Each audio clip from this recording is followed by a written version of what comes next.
step into the on-deck circle. 2 fly ball outs.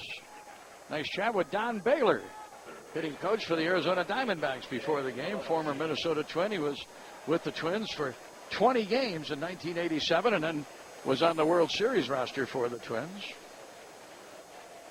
He's always a good conversation. Yeah, you know that? He's so pleasant to approach, and former teammate. John, is that the only World Series that he has won is with the Twins, or did he win one with the – he didn't win it with the Angels? I don't believe so. He played with the Boston Red Sox in 86, appeared in 4 games in 86, so he got a ring there. And then he played with the here's a fly ball to deep left field off the bat of Danny Valencia. It's got a chance. It's a home run. Touch the ball, Danny Valencia, and the Twins have a 1-0 lead. Valencia has his 2nd home run in as many games and his 5th of the year. A line drive. Had Parra, the left fielder, been able to get back, he would have been able to catch that ball. Yeah, John, front row right there. Just that Parra got turned around and just kind of drifted on it.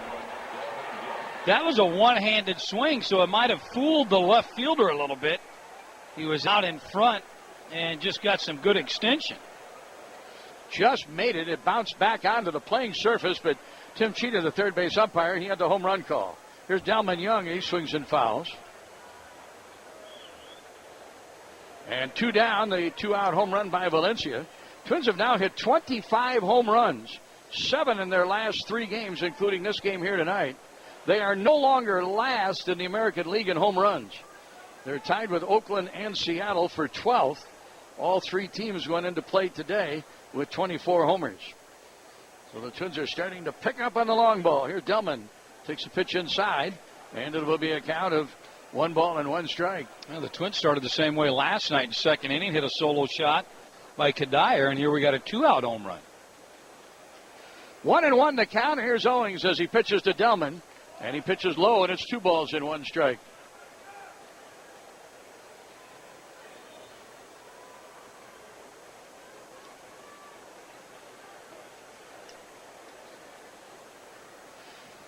Now back is Owings, and here is the pitch. And it is a strike, and it's 2-2 with a count now to Delmon Young.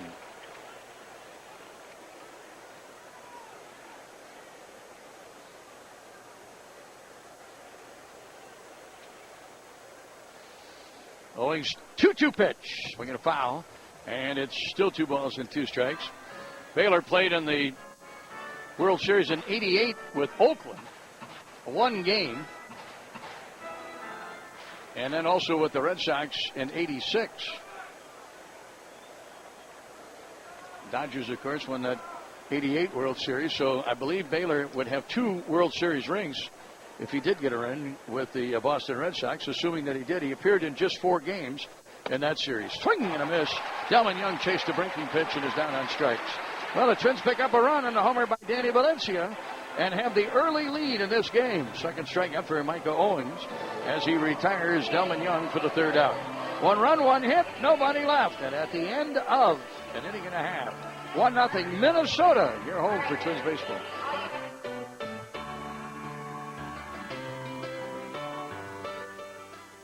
As the official sustainable water provider for the Minnesota Twins, Pentair is helping to keep the Twins green by providing water solutions throughout Target Field.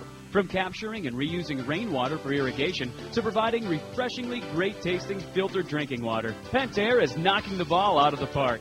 So go ahead and raise your glass of H2O as we head to the bottom of 2. Pentair is proud to be a hometown teammate of your Minnesota Twins. And remember, when it comes to Baseball Network. Scott Baker faces Miguel Montero, the catcher for the Diamondbacks. A big swing. Scott Baker faces Miguel Montero, the catcher for the Diamondbacks. A big swing and a miss. He's the number 6 hitter in the order. Twins are leading 1-0 on Valencia's solo home run in the 2nd inning. And 1 strike to count to Montero. He was 2 for 4 in the game last night with a run batted in.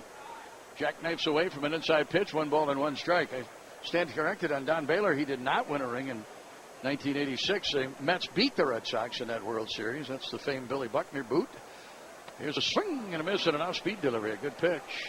And 1-2. So Baylor has just the 1 World Series ring with the Twins. But talking to Don, a couple of years ago, he was diagnosed with a melanoma cancer. And he said he is basically cancer-free. He goes to the doctor every 2 weeks, and he's had excellent checkups each time that he goes. So that's good news on Don Baylor. Swing and a miss by Montero. And a strikeout for Baker, his first of the game, and there's one away. Now here is Juan Miranda to bat. Tell you, John, he said he's having a lot of fun. He loves it here. Yeah. He loves the coaching staff. And you know what they all said? And I've had an opportunity to talk to Trammell and Gibby and Baylor.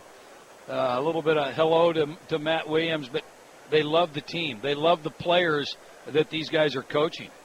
And I think that is huge for a coach. Baker now pitching to the left-handed hitting Juan Miranda, and a swing and a foul, strike one. Big key, and you know one thing too, Danny, is to keep your coaching staff together, which Ron Gardner has been able to do with the Twins since he's taken over. Very few coaching changes for the Twins over the years. Gardy being with the team since 2002, and you know you're right. I think Gibby really likes the coaches that he has. He certainly talked about it in the print media and the electronic media. You know what he told me today about his coaches? He says our coaches are the same way as they were as players. Wow. What kind of how's that as a compliment? That's excellent. That tells you everything about their coaching. Yep. Here is the 1-1 pitch, swinging a foul back, and it's 1-2. I think historically we know what kind of player Gibby was. Oh yeah. So that what kind of coach he is. We know what kind of player Matt Williams was. We know what kind of player Alan Trammell was. Don Baylor. Charles Nagy, Eric Young. So he says they're the same type of a coach as they were a player. Well, the Diamondbacks are hoping to improve on last year's last place finish in the NL West. Right now they're in third place, 4 games back. Pitch down low to Miranda. 2 balls, 2 strikes. Twins lead 1-0 and a home run by Valencia.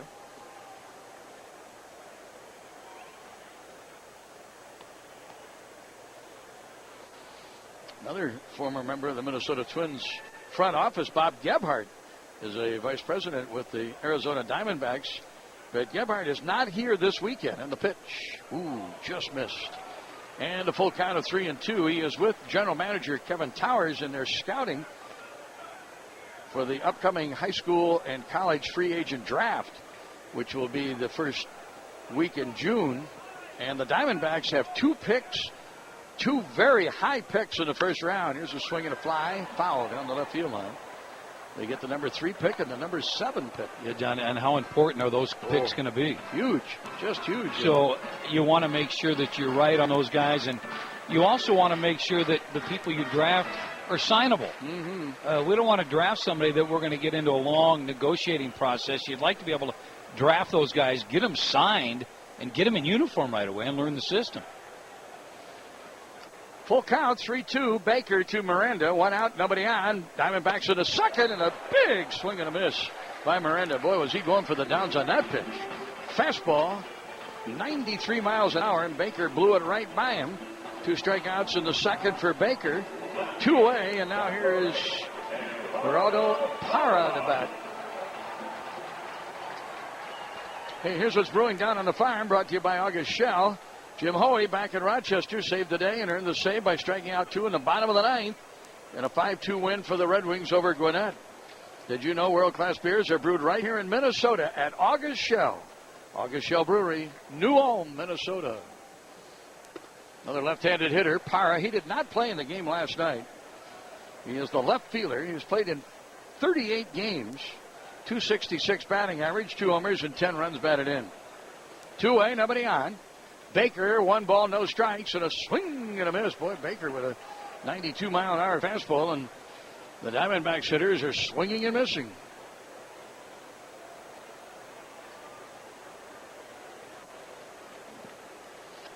One and one the count to Parra, P-A-R-R-A. And the left-handed hitter and the pitch. Cut and a miss. Boy, Baker just kind of reaching back, firing that 90-plus mile-an-hour fastball, and Diamondbacks not able to catch up with it as yet. On deck is pitcher Micah Owings. And here's Baker now with a 1-2. Swinging a foul. Parra just got a piece of the fastball and fouled it back. Day game tomorrow with the Twins and the Diamondbacks. Final game of the 3-game series. Francisco Liriano will pitch against Daniel Hudson. Here is the pitch, and they swing in a high pop-up that's drifting foul. And back into the seats off to the left. Still 1-2. Liriano coming with that performance last Tuesday night at Seattle when he won. He's 3-5. Daniel Hudson with a 4.03 ERA is 4-5.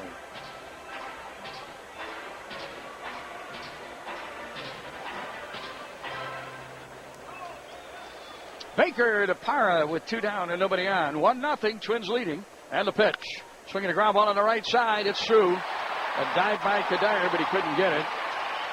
And Parra is on with a base hit.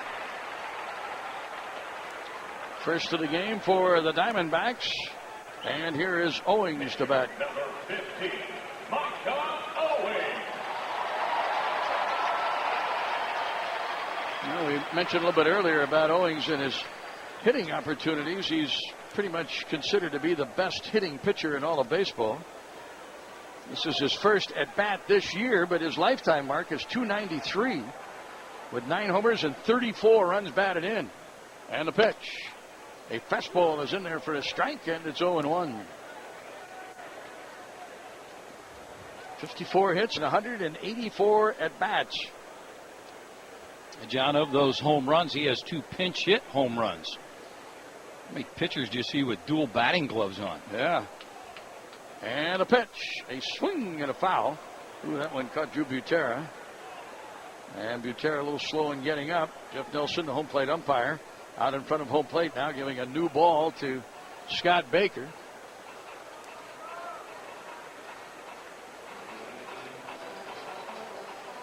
Two strikes the count to Owings.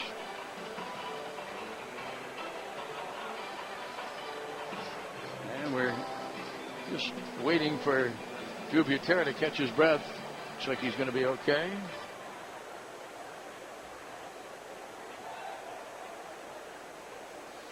Owings steps back in, and here we go at an 0-2 count. Baker checks that runner. Parra at first base. He has a good lead in the pitch. Strike 3 call. Fastball right down Broadway, and Owings couldn't pull the trigger. And that's the 3rd strikeout of the game for Baker. He strikes out 3 in the 2nd inning. No runs on a hit. They leave 1 at the end of 2. 1-0 Minnesota. Here home for Twins baseball.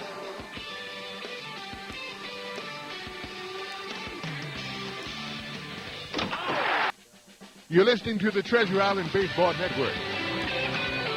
Well, we go to the top half of the 3rd inning. It's 1-0 Minnesota. Time for the Continental Diamond Around the Diamond contest. If the Twins hit a home run here in the 3rd inning, a fan will win a $250 gift certificate to Continental Diamond in St. Louis Park. Our contestant tonight is Mark Lundquist of Otsego. To register, visit ContinentalDiamond.com. Here's Drew Butera to lead off for the Twins. Owings starts him off with a breaking pitch that's high, and it's 1 ball and no strikes. Twins have a run on a hit, the homer by Valencia. The Diamondbacks, no runs on 1 hit. They have a single from Parra. Butera, the number 8 hitter, swings and drives one to deep left center field. This one being chased by Parra, and he finds the ball in the gap in left center, makes the catch, and that'll retire leadoff batter Drew Butera. Butera had a big hit for the Twins last night. He doubled as a pinch hitter and drove in a run. His average 115 coming into tonight's game. He has 3 doubles, and that's all he has on the extra base hit column. Now here's Scott Baker. Baker is 1 for 20 as a hitter, and he'll look at a strike. Owens delivers, and it's 0-1. Twins pitchers have not been very good hitters. The best average they ever had. Swinging a line drive and a base hit down the left field line. It's going to go for extra bases. Baker's going to get at least 2, and he'll hold at second base with a double. How about that? And Scott Baker has his first ever extra base hit in the big leagues. A 2-base hit. First time the Twins have had an extra base hit since 2008. When that year they went 6 for 19, the pitchers did, with 3 doubles. So Baker's at second base. Twins have their second hit of the game. We go back to the top of the order, and here's Denard Span, who walked in his first at bat. One out, one on. Baker is the base runner at second. And Owings will pitch to Denard Span. And the pitch. That's a strike, and it's no balls and one strike.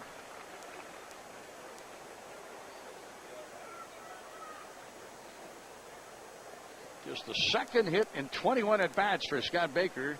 First since 2008 when he had a base hit against the San Diego Padres at San Diego. No balls, one strike. The count to Span, and here's the pitch. Jackknifes away from an inside pitch. 1 ball and 1 strike. Back in 2001, Twins pitchers went 6 for 17 when they batted in interleague play. That is the best that they've ever done. Last year they were 3 for 17, and in 09 they were 0 for 21.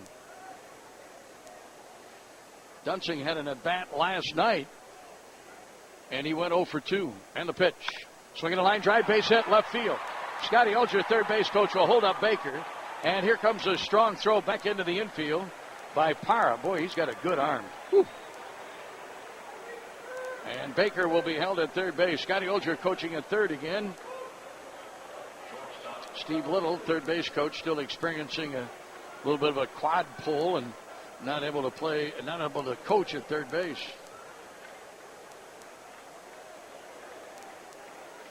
So Span is on with the Twins' second hit of the inning, third of the game. And now here's Trevor Plouffe to bat against Mike Owings with runners at first and third and 1 out in the top half of the third inning. Owens in a bit of a jam here as he pitches to Plouffe. Struck him out in his first at bat in the first inning. And the pitch. Check swing. Did he go around? They say no, he did not, and it's ball 1.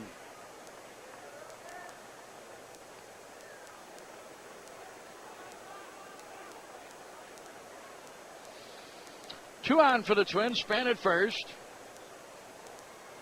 And Baker at third. Twins trying to add to their 1-0 lead.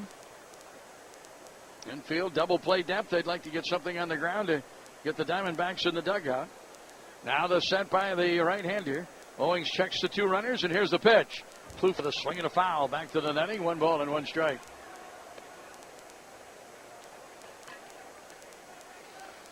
Diamondbacks with 4 wins in a row. That's their longest win streak of the season. Twins losing last night had their 3-game winning streak stopped. Twins have won 3 in a row twice, but they've not won 4. Throw to first. Span dives back safely. No tag attempt.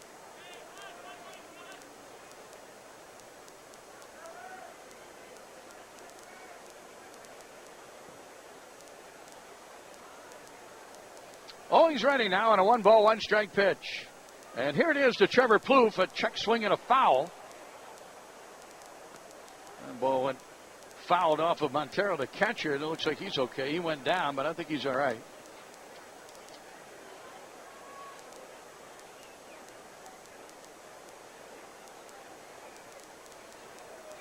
Hit him on the foot on the foul ball by Trevor Plouffe. And Plouffe now at 1 ball and 2 strikes. That was an inside pitch. It almost hit Plouffe. Tried to get the bat out of the way of the ball, and he made contact.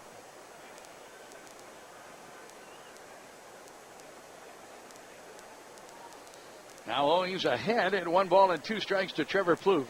Jason Kubel is on deck. Twins in the third. They lead 1-0, threatening for more.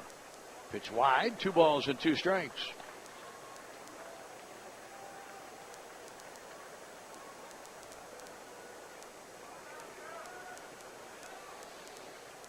Mentioned the Twins and the Diamondbacks tomorrow. The Twins will be back home Monday night, opening up a 3-game series against the Seattle Mariners in a 6-game homestand.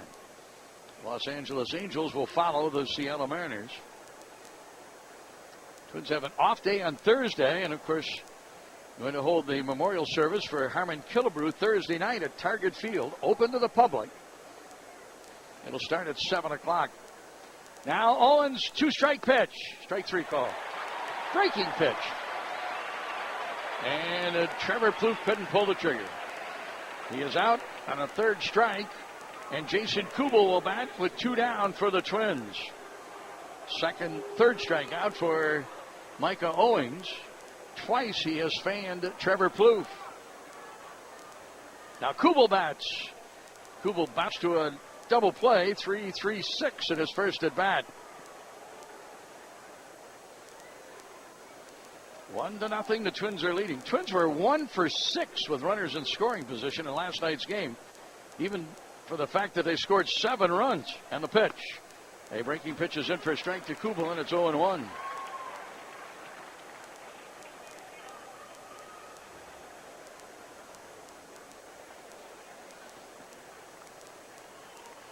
Owings trying to work his way out of a third inning jam. First and third and 2 away. Kubel bats, and here's a pitch. Kubel swings and hits a high pop-up. Foul ground right side behind the coaching box. Here is Miranda, the first baseman, to make the catch. Twins shred over here in the top half of the third inning. First and third with 1 out, and they could not get a runner across. Kubel is out on the foul pop-up. The Twins are down in the third. No runs, 2 hits, and 2 left. At the end of 2.5, 1-0 Minnesota, and you're home for Twins baseball.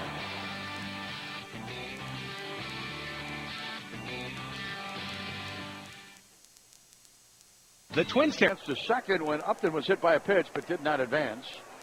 And Baker starts him off with a breaking pitch that's high, and it's 1 ball and no strikes.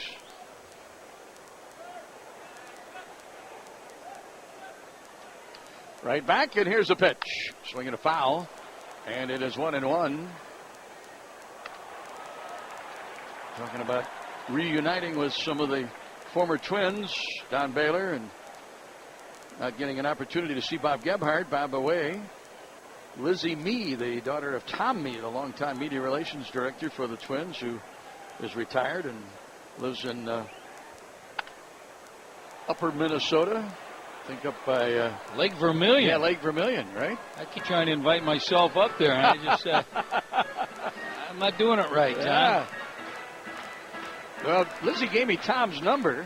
Maybe we could give him a call and just say, hey, we're coming up to see you. We're coming up anyway. I want to call Tom and invite him to come down to Harmon's service on Thursday.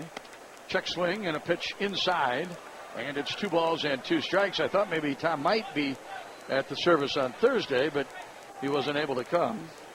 And hopefully he'll be there next Thursday. Tom and Harmon were very close when Tom was the media relations director. And the pitch. Swinging a pop-up. Right side. Foul ground. Playable for Justin Morneau. And he runs out of room. Just into the photographer's bay. But Lizzie was telling me that her son, her oldest son, is on a baseball scholarship to Western Arizona in Yuma, Arizona. You ever been to Yuma? Have I? Yeah. You probably don't want to go back, do you? John, I used to spring train in Casa Grande and Scottsdale, and there was a ball club, the San Diego Oh, the Padres were there, right? We're in Yuma, Arizona. They tell me there's not a whole lot there. You know? The Blue Angels. Is that their home? Yeah, there's an Air Force base there, and the Blue Angels fly over about every other inning. Wow. 2-2 the count, and Roberts takes call strike 3 in the outside corner. Baker's got a good strikeout pitch going. His 4th of the game. First time that he's received a called third strike from Jeff Nelson. And that's out number 1 for the Diamondbacks at the bottom of the third. Twins are leading 1-0.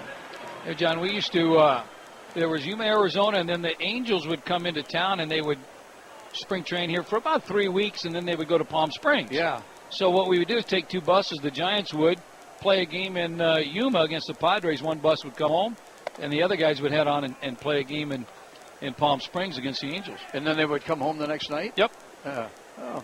Yeah, I remember when the Angels used to train in Arizona, and then the last couple of weeks of spring training, they would move to Palm Springs. Mm-hmm. Now, of course, the Angels train all the way here. The left-handed hitting, Kelly Johnson bats. 2 balls and no strikes.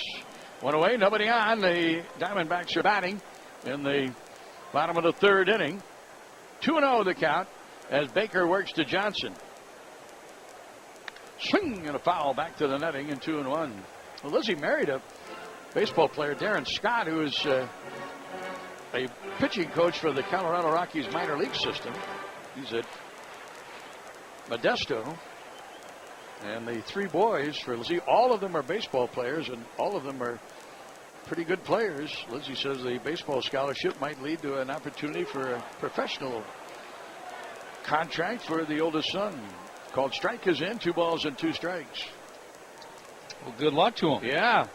They said the youngest son is 16 and a sophomore and already the starting catcher in the varsity team. Wonder how many scouts make that trip to Yuma. Yeah, here's a swing and a foul back. And it's 2 balls and 2 strikes. You know, John, you had mentioned earlier about the draft and what's going on, and Bob Gebhardt kind of covering some of these guys right now. They have these things called the area code games, where they bring to high school some of the best high school kids from different high schools, and then they, in a certain area, and they call the area code games, and they go play in San Diego. There's some going on, I think, in Arkansas right now. Swing and a miss by Kelly Johnson and a high hard one. 5 strikeouts now for Baker, and the last 5 outs are by way of strikeouts. We're talking to Bob Melvin, with former manager of this ball club, and he's heading down there with Kevin Towers, and they're going to scout some of those high school kids down there. In Arkansas? Yeah. Yeah. I think it was Arkansas or Alabama where they have these tournaments. And they have them this time of the year, all around. But I just recall the San Diego area code games that were really big. Well, the scouts are really bearing down now. The draft just a couple of weeks away. Well, they want to make sure that they have, the right report on the player they're thinking about drafting. And what are the needs of the organization as well? Here is the 1-0 delivery and a swing and a foul. And a couple of organizations, maybe all of the organizations, are cross-checking right now, right, Danny? What is cross-checking? Well, I think it's cross-checking is when you have a scout that will write a report and say, I think this guy's a hot draft. You have a cross-checker that comes in, and he looks at the kid, and then he hopefully writes a report, and you set that report on top of the other one, and then you hopefully have the same report. There's a strike in to the right-handed hitting Justin Upton. It's not fair to just have one scout go in there and put, hey, I'm gonna go on record with this guy here. You need a lot of people to go in and see that kid to where you can know this is the number 1, this is number 2, and then later on down, you start filling in guys based on your needs. A little tap to second. Will be a 1-2-3 inning for Baker, and that's it for the Diamondbacks. They go quickly and quietly. Here in the 3rd inning, Baker gets a couple of more strikeouts. He now has 5 in the game. And he has retired the last 4 Diamondback batters. First 1-2-3 inning for Scott. At the end of 3, the Twins are leading 1-0, and you're home for Twins baseball. That was a good.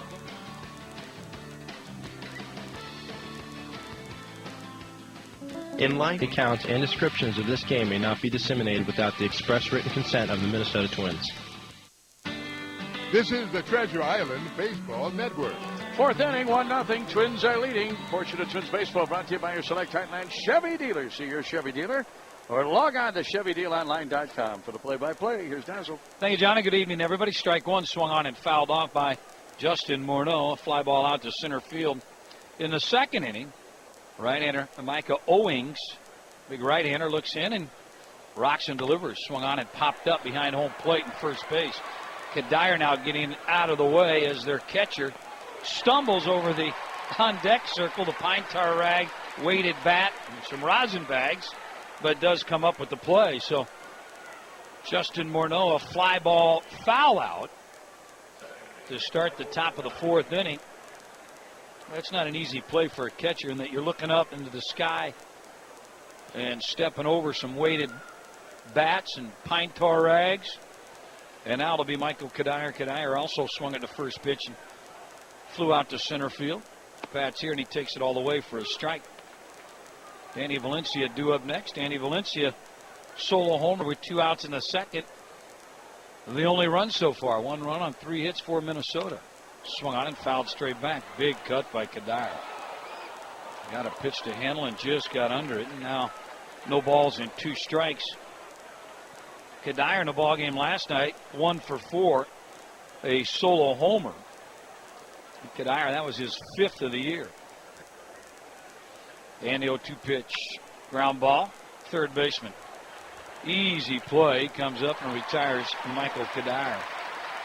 A little curveball, Kadire out in front, rolled it over, and he's 0 for 2 now. And with 2 down, here's Danny Valencia.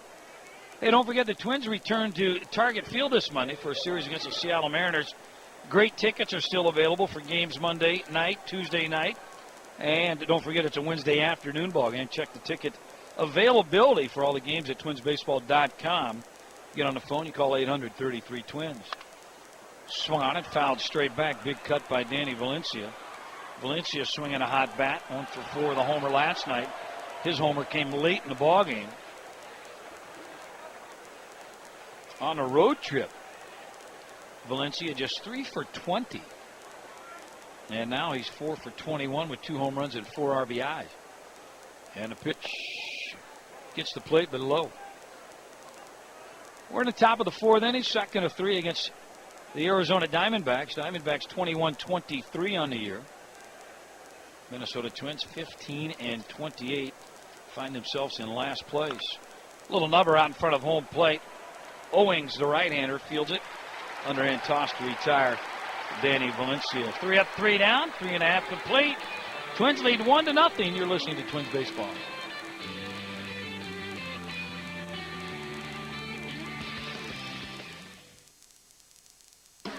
Twins fan. Oregon Ad Council.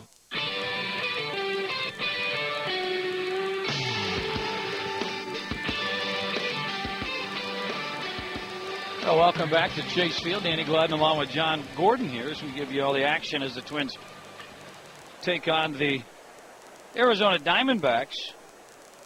Stephen Drew leads off. First pitch from Scott Baker is in there for a strike. Baker 5 punch-outs so far tonight. He has 1 walk, and he's hit a batter. And he has just given up 1 hit. It was a 2-out base hit by Parra. Snuck through the right side. And right back, here's the pitch high and tight, 1-1.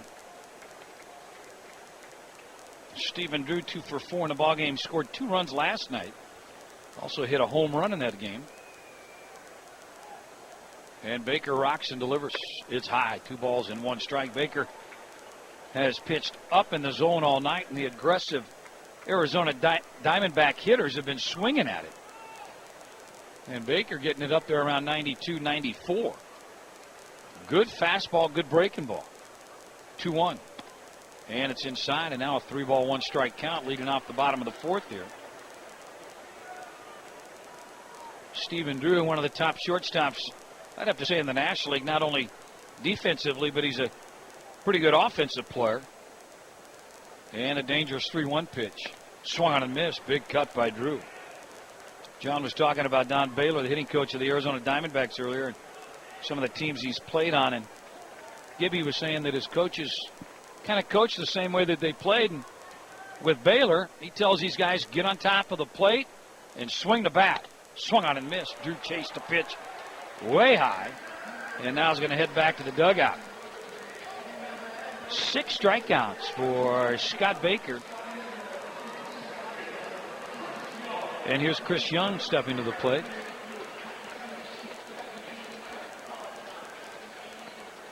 Chris Young 1 for 3, a little tapper right back to Baker. Baker has a career high 12 strikeouts this year. His season high 9, delivers a pitch high and tight. But Baylor, the hitting coach, just kind of encourages these guys. You see, when these hitters step in that batter's box, they all have plate coverage. They're right on top of the plate.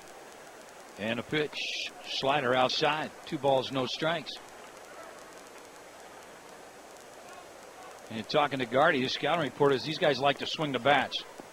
They get a fastball, they swing the lumber.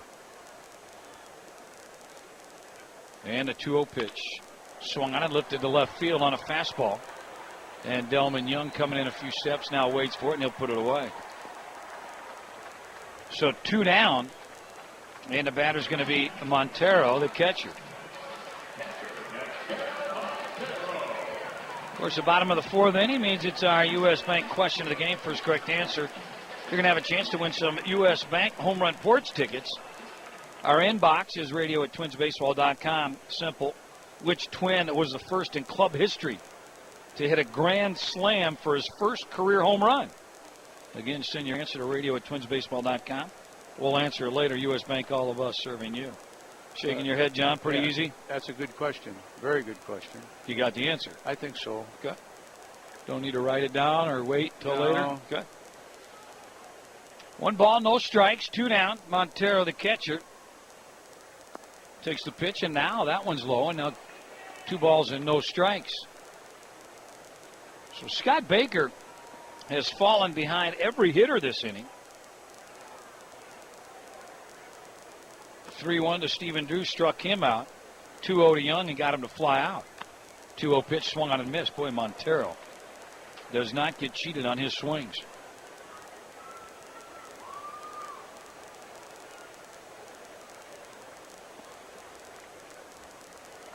Baker pitch count, I'm not sure if it's creeping up there. This will be a 70th pitch. Delivers a pitch in there for a strike. Boy, Montero kind of jackknifed out of the way and now having a conversation with home plate umpire Jeff Nelson. Count of 2 balls and 2 strikes. 2 down here in the bottom of the 4th inning. Twins lead 1-0. And the 2-2 pitch. High, laid off of it. And a run to count full. 3 balls, 2 strikes. Bake just 1 walk, and that was the leadoff hitter of the ballgame, Ryan Robertson. He saw 12 pitches in that at bat before working the walk. And the 3-2 pitch, and it's low, and he walks him. 2-out walk. Keeps inning alive, and here's Miranda, the first baseman. So Baker will pitch out of the stretch. Miranda didn't play in the ballgame last night. Some things on Miranda. He played with the Yankees, a Cuban defector. Came out of Cuban.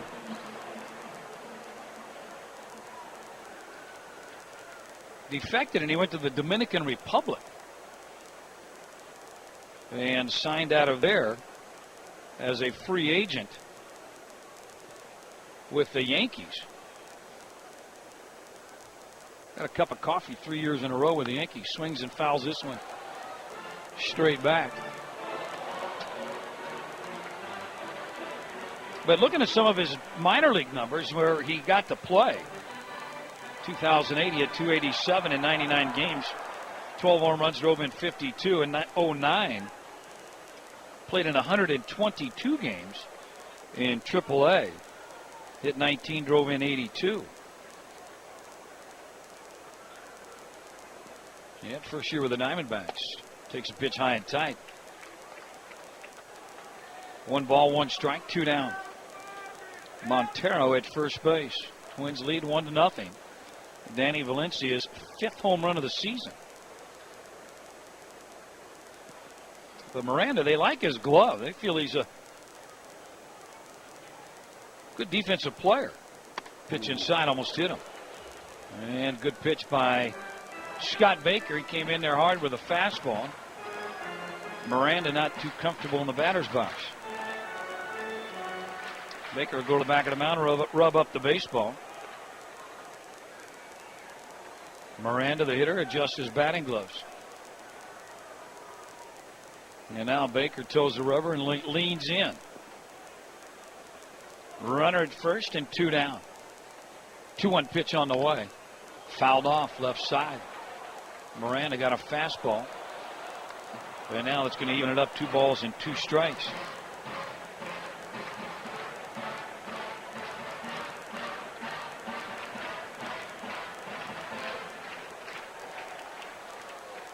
And Miranda, 2 home runs, 6 driven in.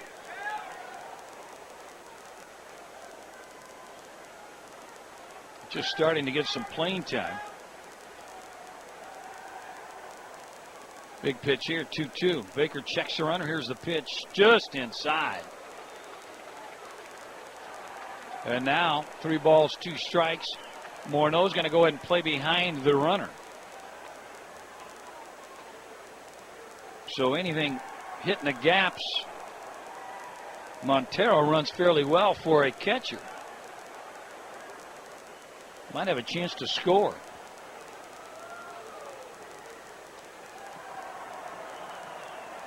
Three balls, 2 strikes. Baker gets the sign. Right intercepts, delivers. Swung on, hit well to center field. Denard Span back. Going to turn around, look up. Going to play it off the wall. Here comes Montero. He's going to score. We're tied it up. 1-1. Got a 3-2 fastball, and he juiced it to straightaway center field. Hit about 2 feet under the yellow marker. and carry him back onto the playing field.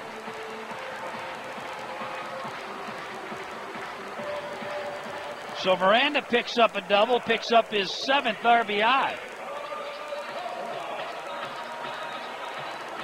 Well, the 3-ball, 2-strike count kind of gave Montero a little bit of a head start. And with the runner at second base, Parra, the left-handed hitter, a base open with 2 down. Owings, the pitcher. We saw this last night, and it backfired on the Minnesota Twins. And a long conversation with Rick Anderson, and that trip to the mound, it was presented by Quick Trip. No fee ATM from Quick Trip. $20 should not cost you $21.50.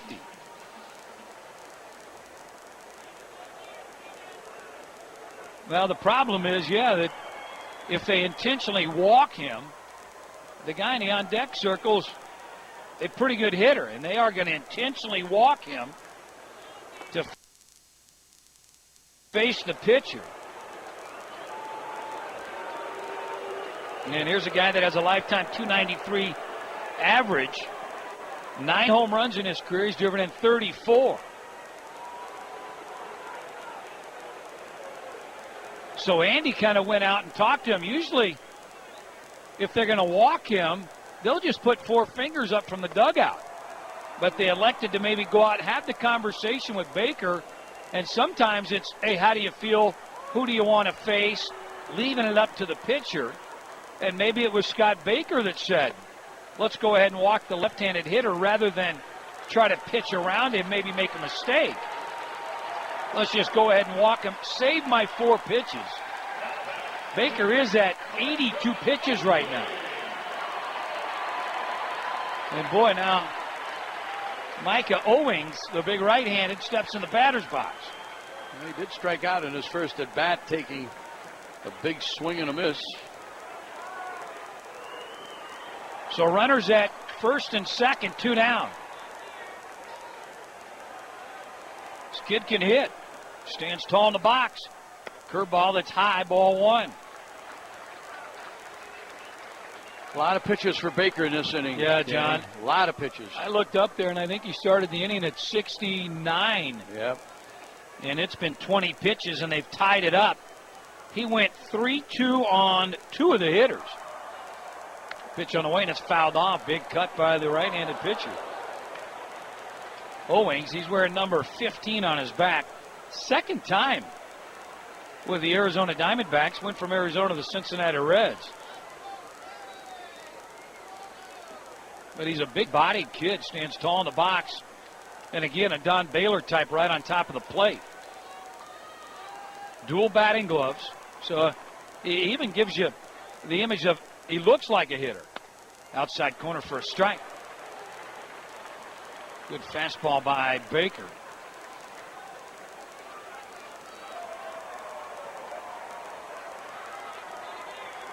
Well, the inning started with a strikeout by Stephen Drew. Chris Young flew out to left field, and then Montero walked on a 3-2 pitch, and then on a 3-2 pitch to Miranda, hit it off the center field wall. 1-2 on the way, fouled straight back. Boy, Baker got away with the pitch there. A little bit high, and Owings, big cut at it and peeled it into the netting.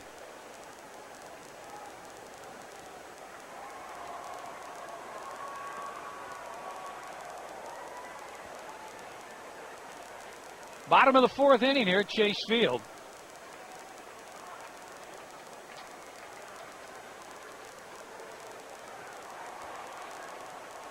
Right-hander Baker peers in and gets a sign. Sets and delivers. Ground ball pulled down the third baseline past third base coach Matt Williams. Gutierrez going to call timeout. Going to walk the baseball out to Scott Baker and give him a little bit of a breather. 87 pitches, no activity in the Twins bullpen.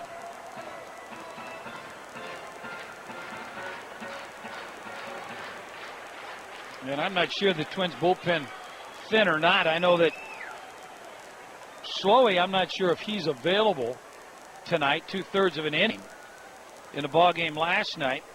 Alex Burnett, 1/3 of an inning. So if you're looking for the long guy, not sure if he's out there right now. And a 1-2 pitch, high and tight.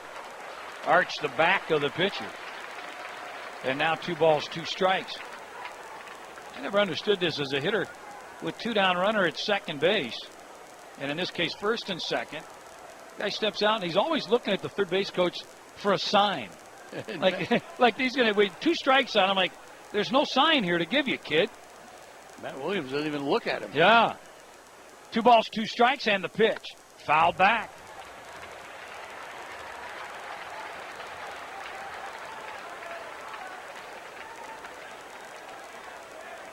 Well, Owings has had some pitches to hit here.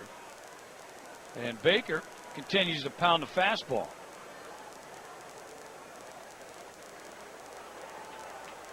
This will be the 90th pitch for Scott Baker. He gets the sign from Butera. Checks the runner at second in the 2-2 pitch. Swung on and missed, struck him out. Came after him with a high, hard one.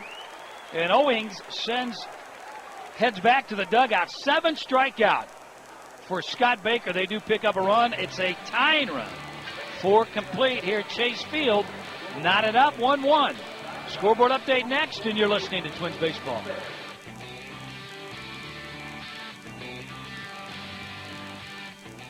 Treasure Island Resort and Casino is swinging for the fences this summer with an all-star lineup. Tim Allen leads off with a home run of laughs at the Island Event Center June 5th, followed by Louis C.K. June 25th. Then it's rock legend Paul Roy. Kellogg's products and Cheez-Its, Danny.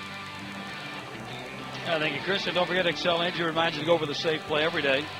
If it smells like natural gas, get on out. Top of the 5th inning, Delmon Young for the Minnesota Twins leading off. We are tied up 1-1.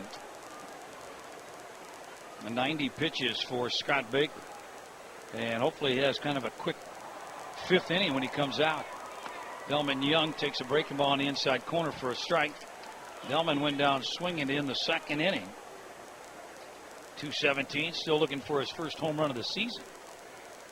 And Owings, the right-hander, delivers, and it's popped up behind home plate.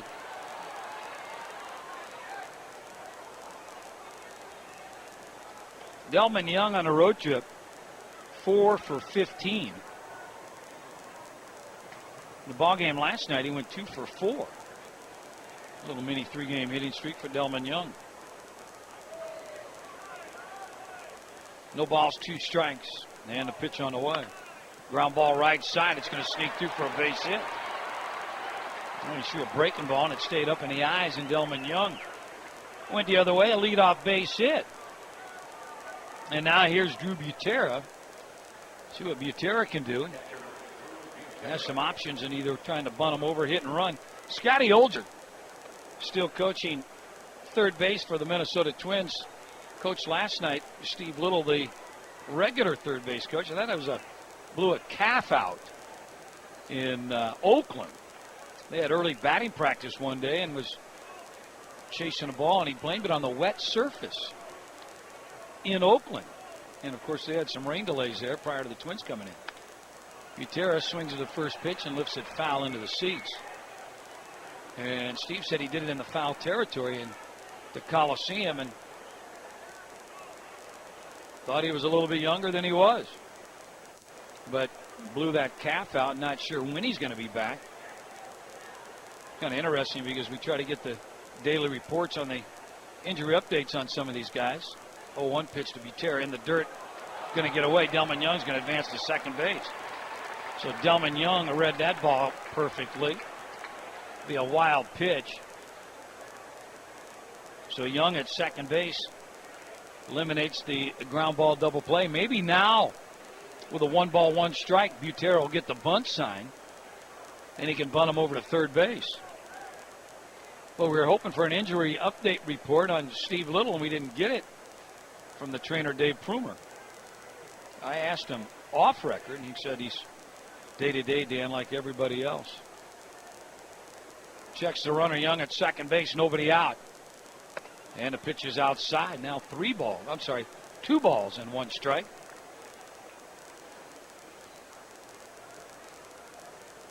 But finding out about Jim Thome and Rebko, both those guys, they're saying, looks like they're going to report Monday to Minnesota, or even Sunday night, and they should be activated for the Monday series against the Seattle Mariners. Here's the pitch on the way, and it's fouled back. Butera with a big cut, trying to get that runner over to third base with nobody out. Young is at second base, top of the fifth, tied up 1-1. The other injuries was Jose Majaras starting to play catch. It feels fine, not tender. Nishioka is doing more running, more ground balls. He's running some bases, doing some agility drills, and it's a little sore afterwards to touch, but nothing really serious. Owings, the right-hander, long hesitation. Here's the 2-2 to Butera, and this one's fouled straight back. Staying alive, 2 balls, 2 strikes. And then I guess the big news is they want to know about Joe Mauer, and they said that he put some catcher's gear on.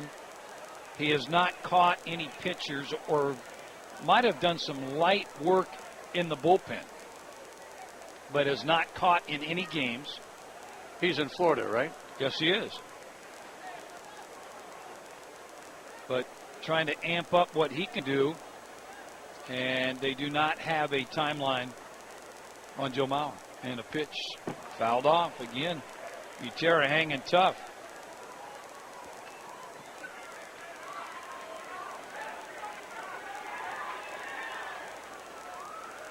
So the Twins are going to get Tomei back.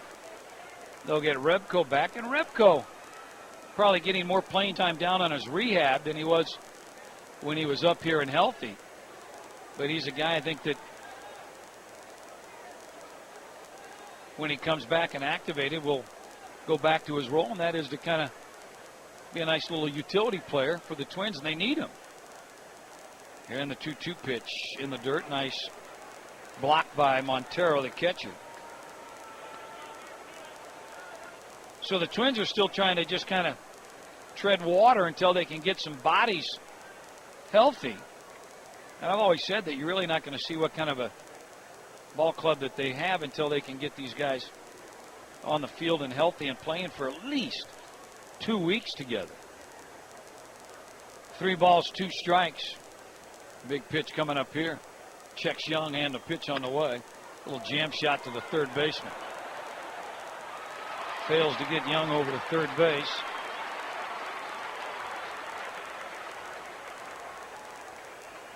So Butera will be the first out, and here's Scott Baker, and I wonder, that's probably why you don't bunt him over there, because you've got, let's say he bunts him over and he's successful. Now you've got Scott Baker, who coming into the ballgame was 1 for 20, and now 2 for 22. Sorry, 2 for 21. More than likely, Baker's bunting here, right?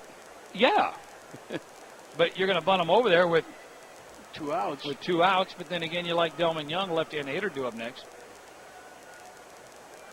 Not showing bunt. Oh. And he takes a pitch in there for strike, so. Maybe Gardy thinks he's a hitter now. Well, you got to swing the bat to find out if you are. Yeah, that's true. Last time he swung the bat and hit a double down the left field line. Right back is the pitch, and this one just misses outside. 1 ball, 1 strike. Twins with their 1 run in the top of the second inning. 2 down. Danny Valencia connected for his 5th home run. Valencia had a home run in the ball game last night. Twins hit 3 in the game. And a count of 1-1. Baker bats. Long hesitation. Curveball fouled off. Just got a piece of it. 1 ball, 2 strikes.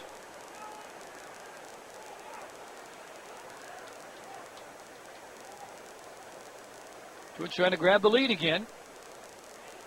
With a runner at second base, Delman Young.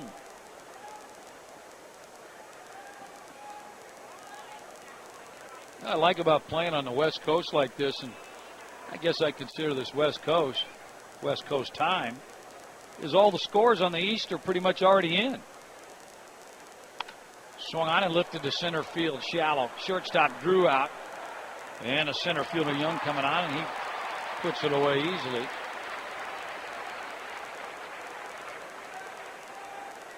So at 2 now, we'll go to the top of the order. It's going to be Denard Span. Span had a base hit his last time up, walked in the first inning.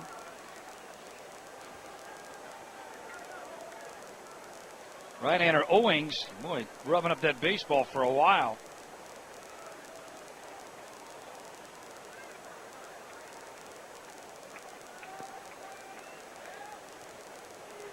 Span 1 for 4 last night. Here 1 for 1 with a walk. And a pitch on the way. Ground ball hit up the middle. It's going to be backhanded by the second baseman. Throw, missed, and it gets away from the first baseman.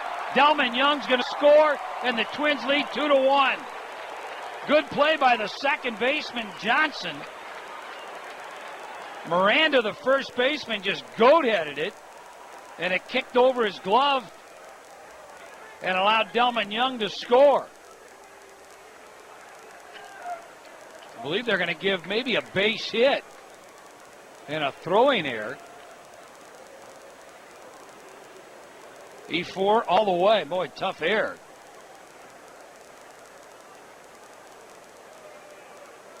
Twins will take it any way they can. They're last in the American League in runs scored. Span at first. A threat to steal as Trevor Plouffe bats.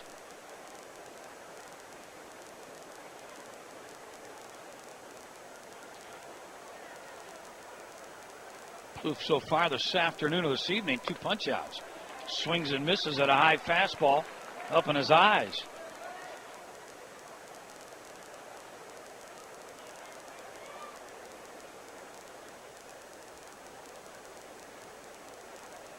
Span at first, 3 stolen bases, 4 tries. Owings, the right-hander, flips over there to first base. Dive back by Span.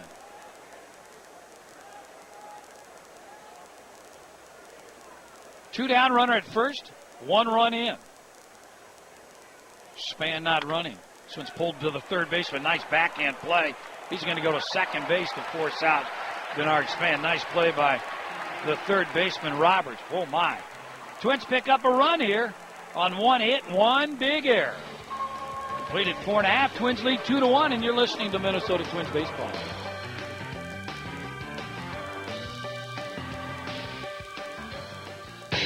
Family Foods is the proud sponsor of this season's Win with the Twins sweepstakes. This is the Treasure Island Baseball Network.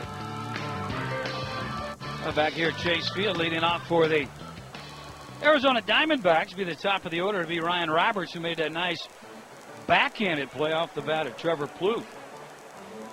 To end the 5th inning, Roberts a walk and a strikeout. First pitch swinging, and he pulls it foul down the left field line. This will be Scott Baker's 92nd pitch, and it's lifted into shallow right center field. Denard Span drifts over, and he's going to put it away.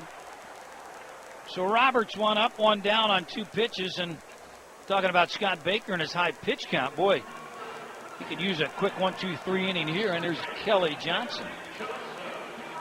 Well, Jose Bautista is really on target. The Jays slugger has not cooled off during the interleague play. He was 3 for 4, 4 RBIs. Don't forget, he also belted 2 home runs in a 7-5 win against the Houston Astros. Who's on target? Brought to you by Target. You'll find everything you need to enjoy outdoor baseball at Target Field. Expect more and pay less. Baker delivers. Looks like an off-speed pitch that's up and away, ball 1. Twins lead 2-1 on 4 hits. 1 run, 2 hits for the Diamondbacks. And a pitch outside corner. Good location for a strike.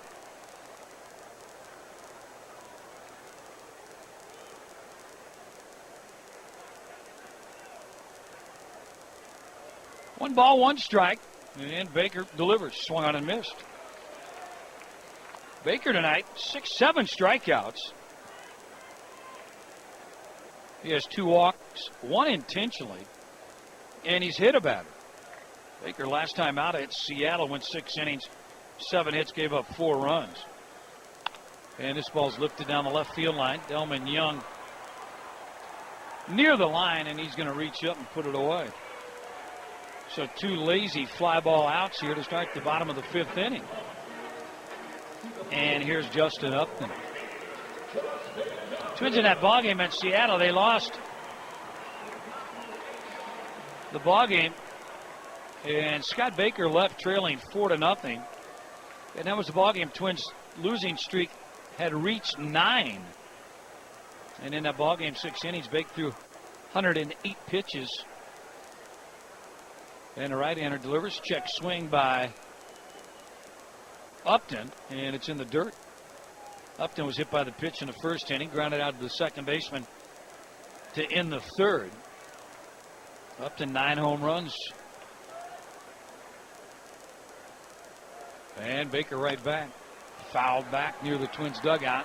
Butera gives chase, but it'll reach the seats. A lot of Minnesota Twins in attendance. Prior to the ball game, you could see them out congregating Chase Field. They're also having a car show out front and had some nice little hot rods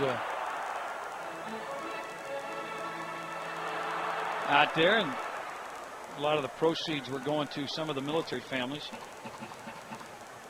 Upton needed a new piece of lumber. He broke his bat on that foul ball.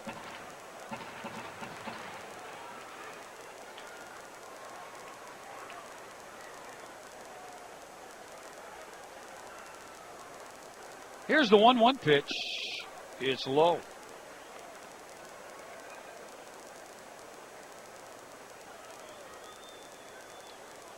Baker making his 9th start, 2 wins and 3 losses. Pitch on the way, and it's swung on and fouled back. Evens it up 2 balls and 2 strikes. Baker's longest outing was an 8-inning game against the Boston Red Sox at Boston.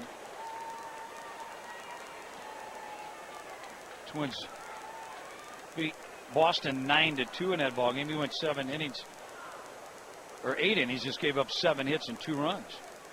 Curveball fouled off. Upton just got a piece of it. Stays alive. A good crowd here tonight at Chase Field, and gorgeous weather. John said at 91 degrees at game time. They do have the roof open, and these large windows to the left and the right side of the center field scoreboard are open. It gives you a good look at a few of the buildings downtown. 2-2, ground ball, 2-hopper to Plouffe at short. Fields it, on target throw to retire Upton. And Scott Baker has a 1-2-3 inning, 5 complete. And the Minnesota Twins lead 2-1. You're listening to Twins baseball.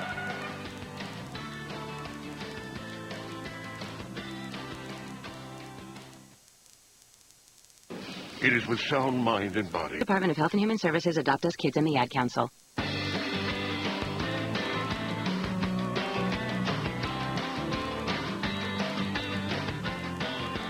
The Country Hearth Bread is a proud partner of the Minnesota Twins. Country Hearth Bread, the toast of the Twins. Micah Owings out here for the top of the 6th inning. Delivers the first pitch and almost throws it to the backstop. Catcher Montero had to kind of reach out and really found his glove. Kubel tonight 0 for 2. Stands in there, followed by Justin Morneau and Michael Kadire. And a pitch on the way. Curveball for a strike.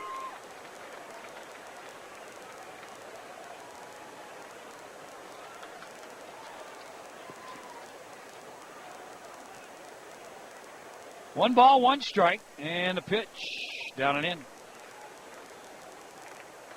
2 balls and a strike. Owings just called up.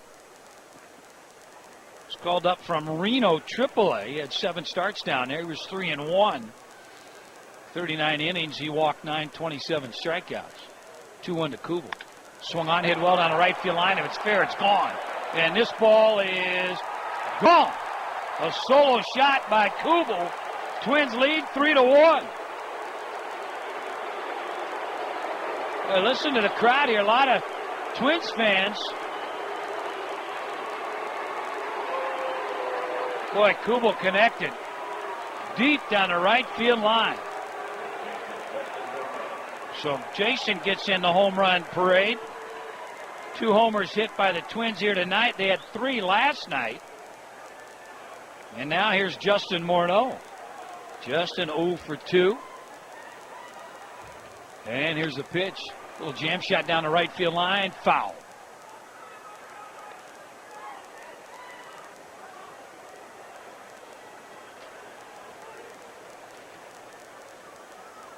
Well, Owings really didn't make the club. He was a non-roster invitee. Went down to AAA, and here he is in the big leagues. Back second time for him. Pitch to Morneau, and it's raked into center field past the pitcher. So a home run and a base hit might get some activity now in the bullpen for the Diamondbacks. First base hit for Morneau tonight. Now here's Michael Kadire. Michael with a home run in the ballgame last night. Here comes Charles Nagy. He's going to come out and talk to his pitcher. And this just might be a little stall tactic, trying to get some time down there in the bullpen.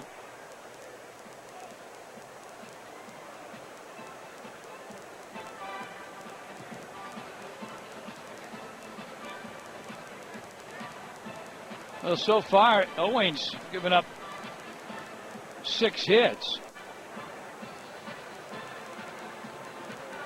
He has just had a 1-2-3 inning, and that was in the top of the 4th inning.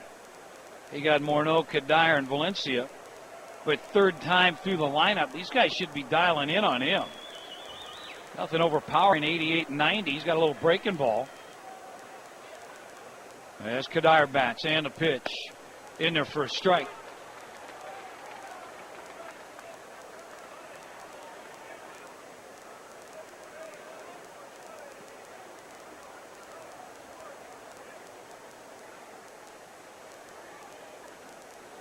Right-hander sets to the belt, checks Morneau at first, short lead.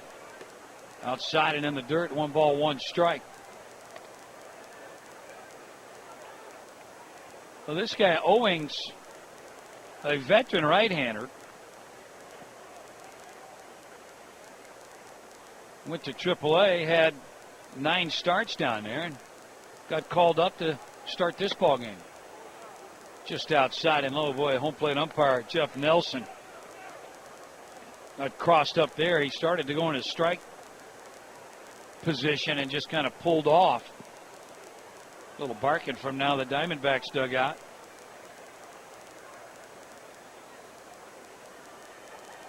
So the right-hander, he'll throw to first, and Morneau getting back easily.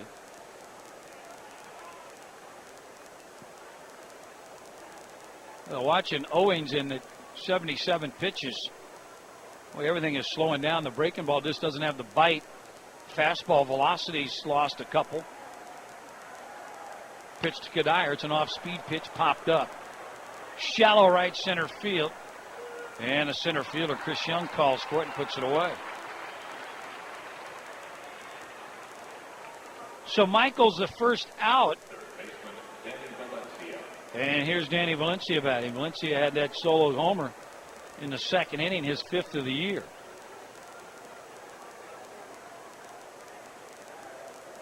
Well, in order to activate Owings tonight, they had to find a roster spot. He was not on the 40-man roster, and they had Russell Branyan, left-handed journeyman, and more of a left-handed hitting first baseman, DH.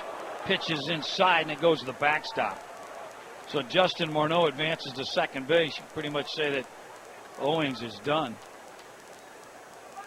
That'll be a wild pitch. Takes a double play away. But Russell Branyan, they felt that they had 3 first basemen with Miranda, who playing tonight, but also Xavier Nady. So they have the left-handed hitter, right-handed combo, and Russell Branyan was just a luxury that they had. Released him and put Owings on that 40-man roster spot. Checks the runner and delivers. Outside corner for a strike.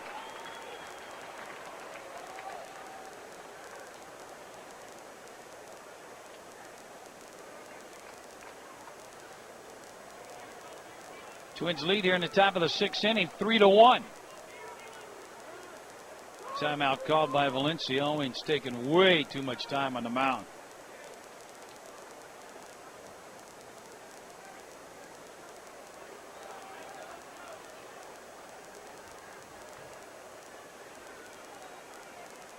Right-hander finally gets a sign. He'll check Morneau at second. Line drive right back up the middle.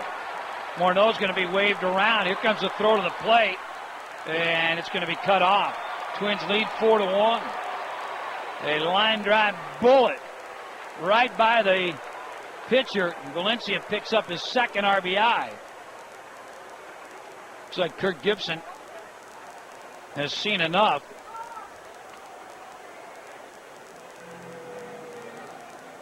And he's going to go ahead and come out and get Owings. He is done for the night. Hey, this pitching change, Sam Dimmel, a right-hander. And he's going to hit some 4 runs. Has walked 7 in those 15 innings and just 9 strikeouts, so he needs to be careful. Twins have pushed 2 across here in the top of the 6th inning, lead 4-1. Still just 1 out, Delman Young. And a pitch on the way, swung on and missed. Big cut by Delman. Delman had a base hit his last time up. Came around and scored on an error by the second baseman. Should have been charged of the first baseman. Runner Valencia at first base. And right back, swung on it, popped up behind home plate. Montero gets rid of the mask and he'll put it away. So Delman out number 2 on a pop up to the catcher. And with 2 down, here's Drew Butera. Activity in the Twins bullpen. Baker, believe he's over 100 pitches. And maybe with this long inning, Gardy's going to go ahead and maybe go to the bullpen. Looks like it's Burnett warming up. Butera bats. Ground ball pulled foul past Scotty Olger.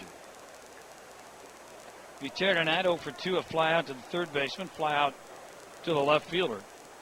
Butera had a big at bat last night in the ball game. Even though the Twins lost late in the game, he had an RBI double to right center field.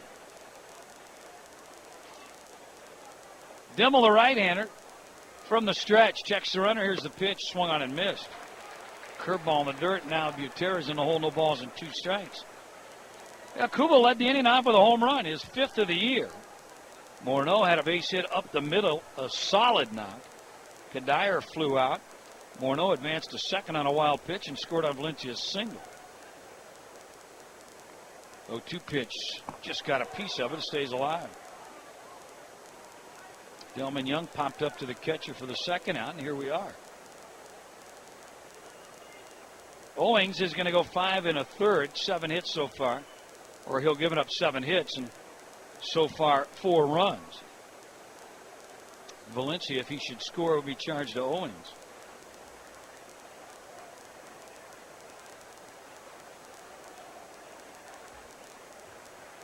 And the 0-2 pitch, fouled back. Came after him with a high hard one, and he just got under it.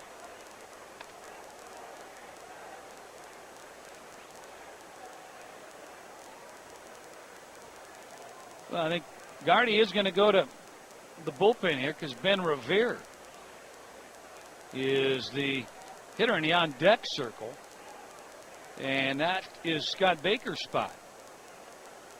So I wonder if Gardy going to do that double switch. 0-2 pitch on the way, and it's low. 1 ball, 2 strikes. And usually a double switch would be the guy who makes that last out of the inning. He would come out of the ball game, put the pitcher in that slot, and then Ben Revere would lead off the next inning. But I think with just 1 catcher, not sure if Gardy's going to do it that way. Swung on and missed. Boy, Butera chased the ball down and in, but the Twins pick up 2 runs, 3 hits, 1 runner left, 5.5 complete. 4-1, Twins over the Arizona Diamondbacks. You're listening to Twins Baseball.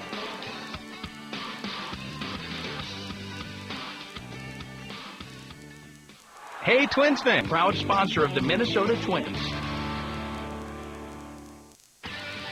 You're listening to the Treasure Island Baseball Network. Well, Baker does come out here for the bottom of the 6th inning. And he'll be facing Stephen Drew, Chris Young, and Miguel Montero. Hitters 4, 5, and 6. First pitch is high, ball 1. Drew tonight 0 for 2. Had a strikeout and a flyout. And Baker delivers in there for a strike. Good pitch. 1 ball, 1 strike. Bake. Pitch count is at 104. And right back, 1-1. Swung on and fouled back. Ahead, 1 ball and 2 strikes.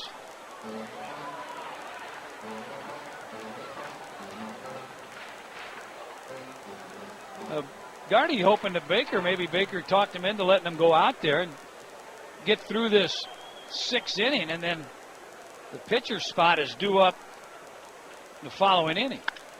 Swan hit well into right center field. No chance for Kubel. He's going to run to the wall and pick it up. Drew trots into second base. He'll pull up. Lead-off double for Stephen Drew and Arizona Diamondbacks.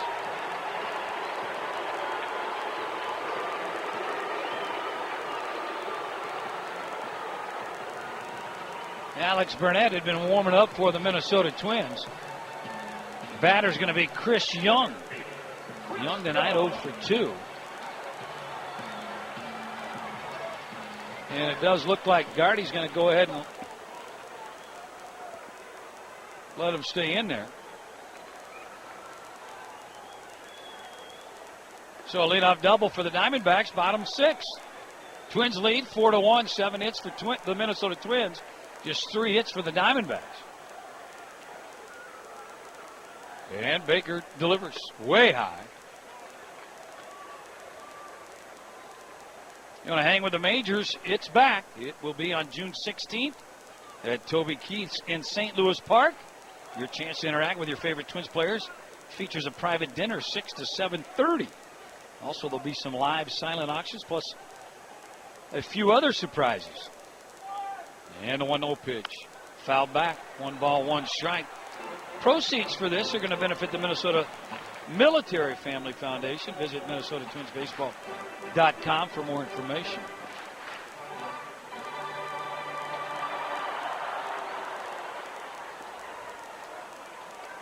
One ball, 1 strike. Drew the runner at second.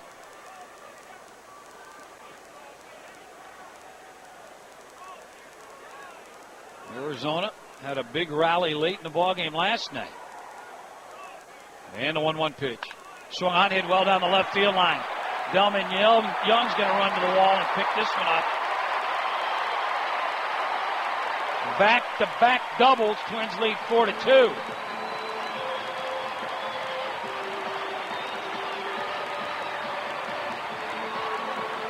Gardy having a conversation with his bench coach, Steve Little, as he's going to come out.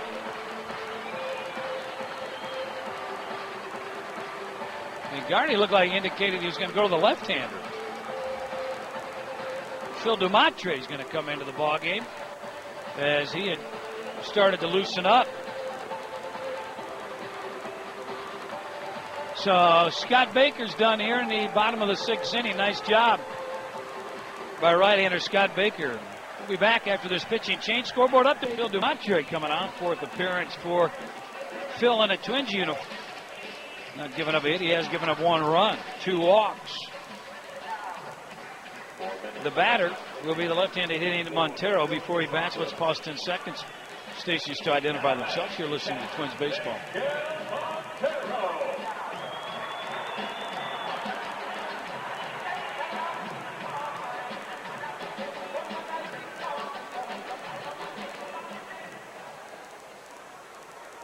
A runner at second base. The Arizona Diamondbacks opened the inning up with a leadoff double by Drew, and then Chris Young laced a double on the left field line, picking up his 25th RBI of the year. So Dumontre on to face the left-handed hitting Montero. And a first pitch in the dirt.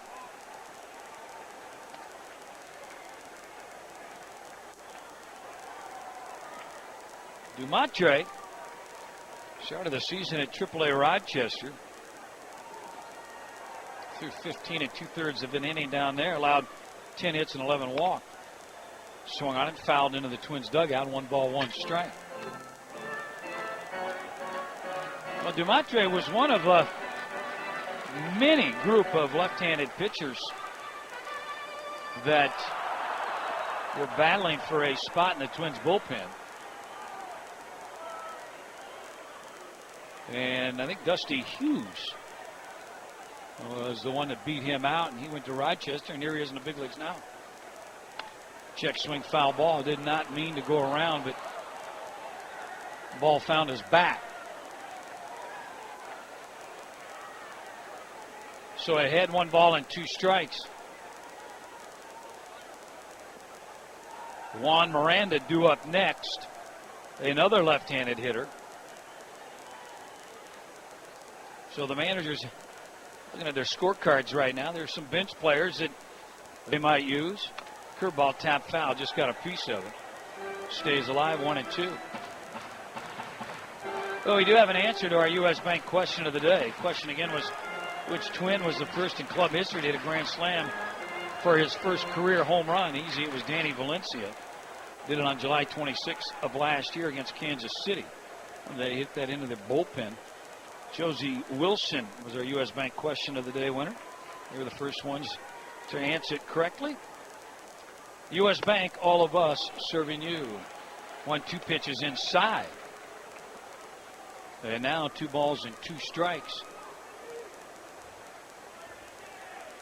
Still nobody out, bottom of the 6th. Well, Miranda trying to get the ball. Montero trying to get the ball right side to move that runner over. As Dumatre delivers, and it's fouled back. Came after him with a fastball. Fouled it into the netting.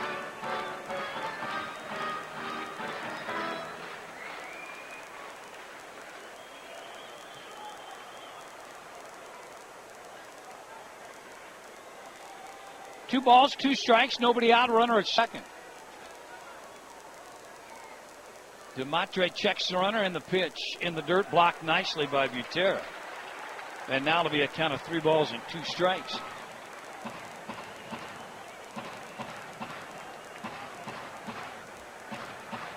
Well, Montero, starting catcher for the Arizona Diamondbacks, they like him. They feel he handles the pitching staff very well. And offensively, 4 home runs.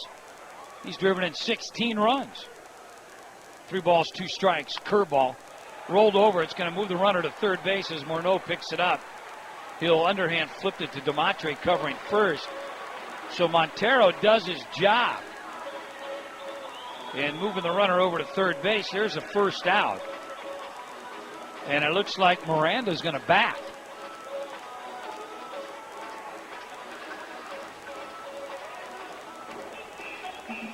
So infield will play back. A little conference on the mound with Morneau and Butera.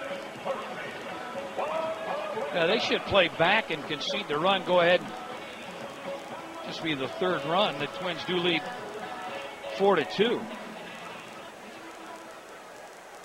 But nobody out.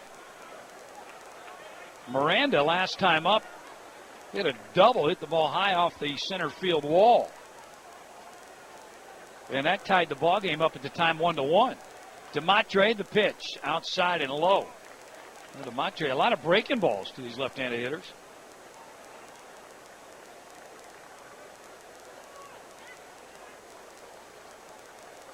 Dumatre was with the Detroit Tigers in Toledo last year. And the 1-0 pitch, swung on and missed, big cut, way out in front.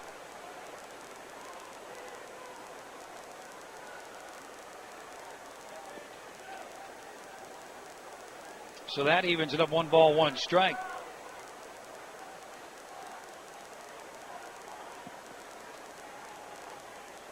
Left-hander looks in, 1 ball, 1 strike, infield back. Fastball on the outside, no, not called. Oh.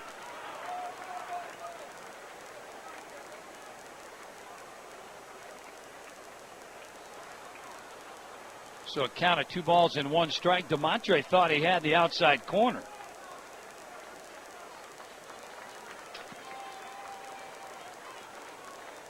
See if he stays with the hard stuff or goes after him with the breaking ball. And a fastball that's down and away. And now 3 balls and 1 strike. Another left-handed hitter in Parra due up next. So Demontre, Gardy's had it set up perfectly.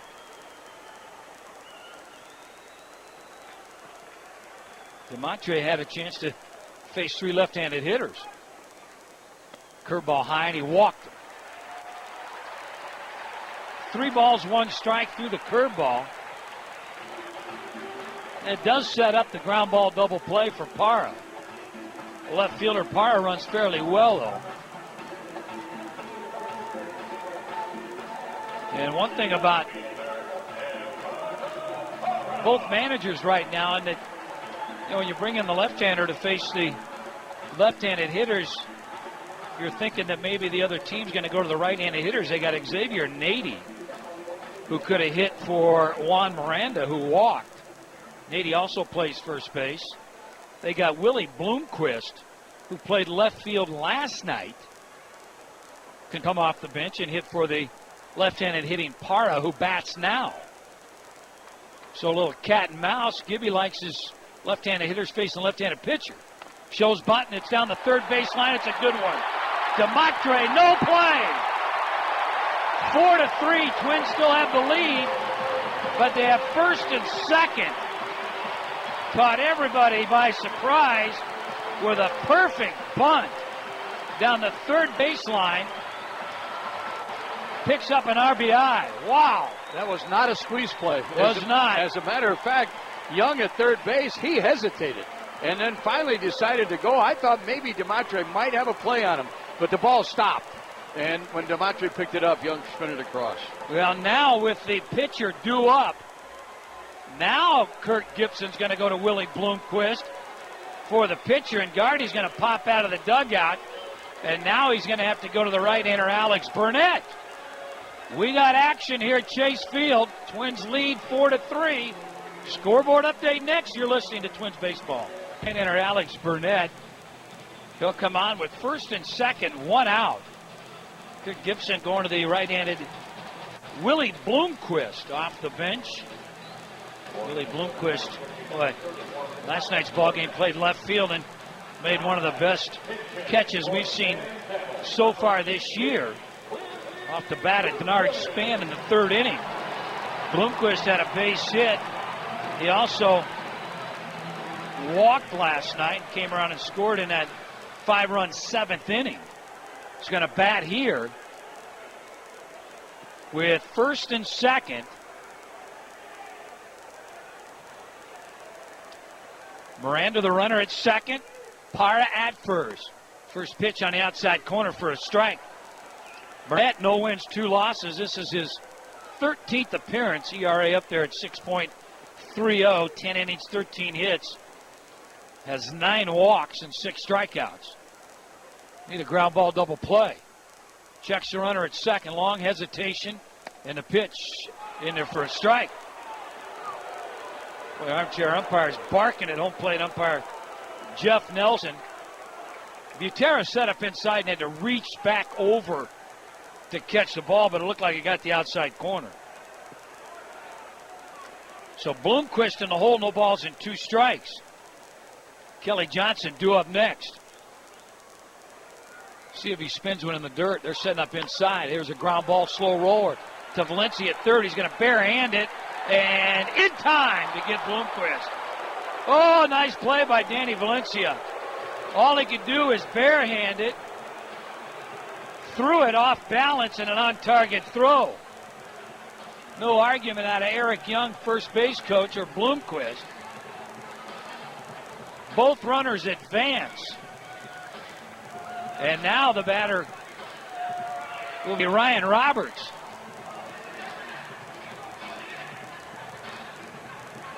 And now a base hit could give the Arizona Diamondbacks the lead. That was just a swinging bunt, slow roller down the third baseline. And Danny Valencia was playing back once they got 2 strikes on Bloomquist. even with the bag right now at third. Burnett from the stretch, rocks and delivers. Curveball popped up right side. Kadire out, Kubel in. Is going to be Kubel to put it away. The Diamondbacks do pick up 2 runs on 3 hits. They lead 2. 6 complete at Chase Field. We got us a ball game. Twins lead 4-3, and you're listening to Twins Baseball.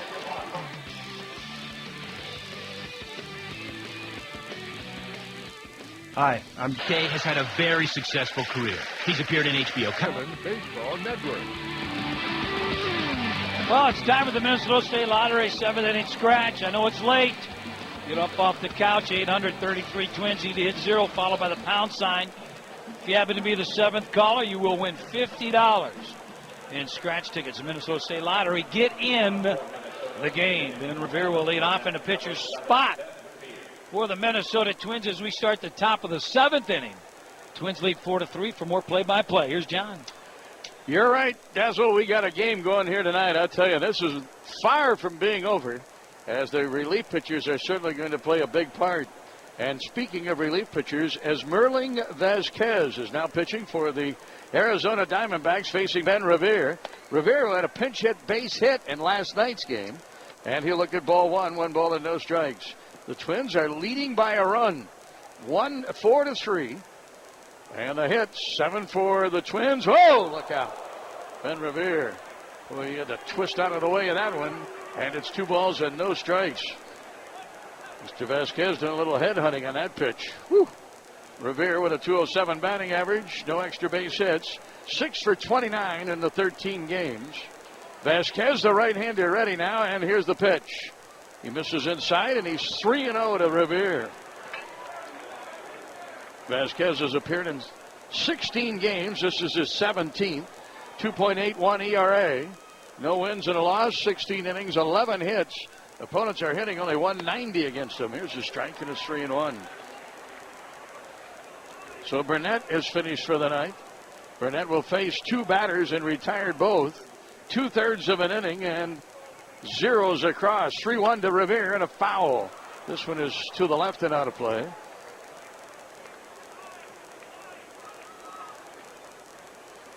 Vasquez becomes the 3rd pitcher of the game for the Diamondbacks. Owings started 5 1/3. Demmel pitched 2/3 of an inning. He pitched well, faced 2 batters and got them both out. Here's the 3-2 pitch. Swing and a foul. And again, 3-2 to Ben Revere. Denard Span and Trevor Plouffe to follow. The Diamondbacks have only 1 left-handed pitcher in their bullpen. That's Joe Patterson, who saved the game for the Diamondbacks last night.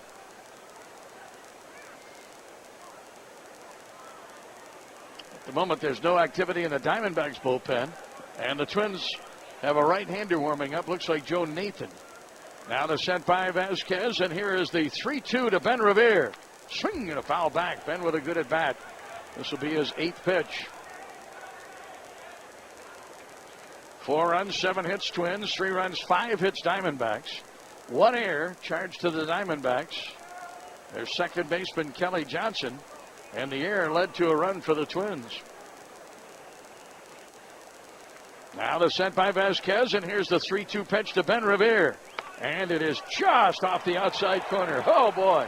Vasquez standing on the mound, hands on hips, saying, how come that pitch wasn't a strike? And a walk for Ben Revere, and a good at-bat for Ben. He saw 8 pitches, and he draws the pinch hit walk. Now the batter is going to be Denard Span. Second walk given up by the Diamondback pitchers. Owings, the starter, walked 1. And Vasquez walks the first man that he faces. The Diamondbacks bullpen in the month of May has been absolutely terrific. So to first, back in time, is Ben Revere, although it wasn't all that good last night. But in 18 games in May, they have held opponents scoreless, the bullpen has, in 13 of the 18 games, and pitched to an ERA of 1.2. Denard Span with a swing and a foul, strike 1.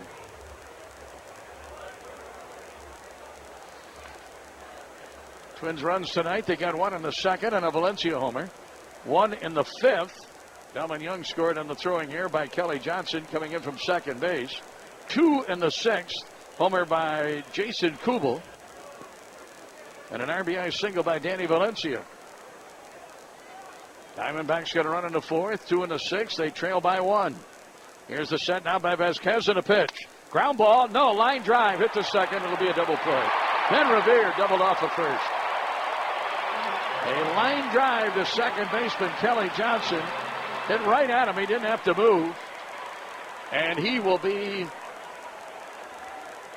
Denard Span out at first base. And Ben Revere doubled off at first. Earlier in the game, Denard Span with a base hit, a single in the third, and that hit means that Debbie Kunkel will be back to play the Cub Foods $250,000 hot streak again tomorrow. Debbie wins a daily prize, and her streak is now at 3 games. You can register to play at your local participating Cub Foods. Make sure to purchase your favorite Kellogg's products and Cheez-Its. 2 down for the Twins in the 7th. And the batter now, Trevor Plouffe, facing Esmerling Vasquez, and he starts him off with a breaking pitch that's in for a strike.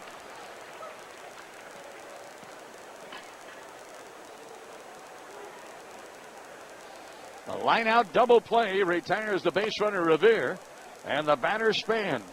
2 down, and the batter now is Trevor Plouffe. He'll take a breaking pitch inside, and it's 1 ball and 1 strike. Now the set by right-hander Vasquez, and here's the 1-1 to Trevor Plouffe. The pitch off the outside corner, and it is 2-1. Just 2 other games going. The Mariners and the Padres at San Diego. They're in the 9th inning now, and the Mariners are leading 4-0. Atlanta has rallied, tied the Angels 4-4 in their game. They're in the bottom of the 7th at Anaheim.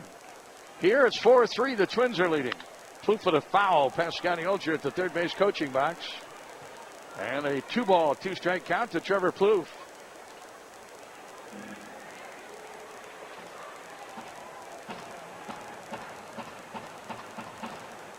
Three and 2 the count. 3 balls, 2 strikes to Plouffe. Vasquez working to Plouffe with Jason Kubel on deck. And the payoff pitch. Swing and a miss. Foul tip to the mid of the catcher Montero. Strikeout for Vasquez, and the Twins are down in the 7th inning. Minnesota, no runs, no hits, nobody left. Through 6.5. Everybody up for baseball's national anthem. Take me out to the ball game. In the middle of the 7th. Right at KPumpkinsClaim.org.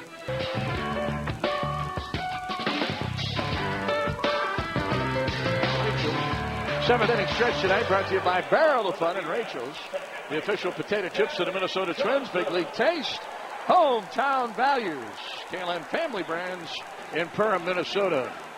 Joe Nathan is on to pitch for the Twins. He will be pitcher number 4 in the game for Minnesota. Nathan last appeared in a game against Oakland. That was on Wednesday. He pitched 2/3 of an inning, and he was the winning pitcher. He drives leadoff batter for the Diamondbacks. Facing Nathan is Kelly Johnson, and he drives one to center. Span back to make the catch, and there's 1 up and 1 down on 1 pitch. 4-3, the Twins are leading.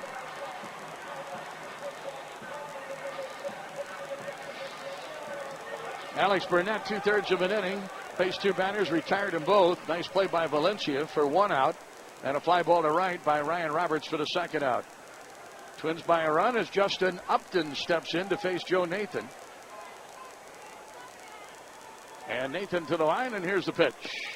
Just low, 1 ball and no strikes. Baker started 5+ innings. He gave up back-to-back doubles in the 6th inning to Drew and Young and left the game.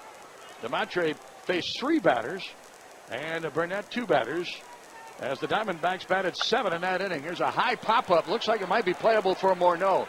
Foul ground. Justin has room. Reaches over the railing and into the photographer's bay and makes the catch. Upton is retired, and they're 2 away. Nice play by Justin Morneau. Kind of hung with a foul pop-up. Stayed right with it. Reached over the railing to make the catch, and now the batter is going to be Stephen Drew. He'll step in with a double and 3 trips. Nathan has appeared in 15 games, pitched to an ERA of 7.02. Nathan to the line, and here's the pitch to Drew. And he'll take a slider for a strike on the outside corner, 0-1. Bottom of the 7th, Diamondbacks batting, trailing by a run at 4-3. Nathan comes right back now to Drew in the pitch. Missed high and wide, 1-1.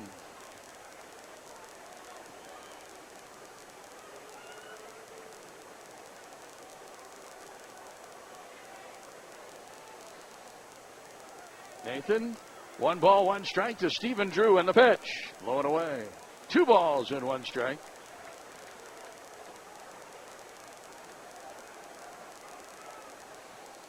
Twins up by a run. 1 in the 2nd, 1 in the 5th, 2 in the 6th.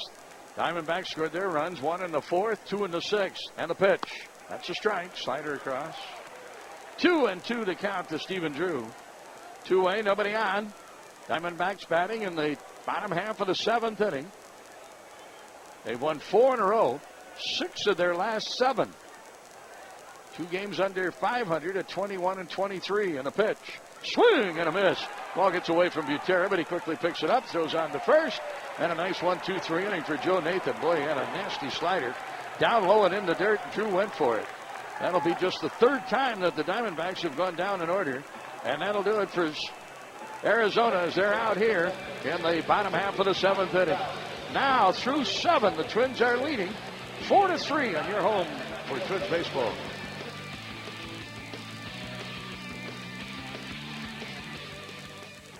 Just assemble an army of 10,000 gallons per hour. Island Baseball Network. Patterson on the pitch down for the Diamondbacks. He saved the game for the Diamondbacks last night. Faced 2 batters, Kubel and Morneau. The first 2 he'll face here in the 8th inning. Struck out Kubel and got Morneau on a final out and a ground ball to second with Patterson covering at first. Rather exciting play to end the game. 1 ball and 1 strike to count to Kubel. Kubel with a home run in his last at bat, his 5th of the year, tying him with Michael Kadire. And he swings and fouls off to the left, and it's 1-2. Diamondbacks won last night 8-7. Twins are leading here in the top of the 8th inning. 4-3. Pitch to Kubel. Here's a line drive, base hit. A little soft breaking pitch. Kubel just pulled it into right field. Twins pick up hit number 8 on the game. Jason Kubel is out with his 2nd hit. And now Justin Morneau will bat. Twins trying to add to their lead. They're up by 1. Patterson is the only left-hander in the bullpen for the Diamondbacks. Now Morneau, who in last night's game hit a ground ball that looked like it was going to get through on the right side. But second baseman Kelly Johnson, ranging far to his left, fielded the ball in the outfield grass. Patterson got over to first and recorded the putout for the final out of the game. And the pitch. Low and in, 1 ball and no strikes.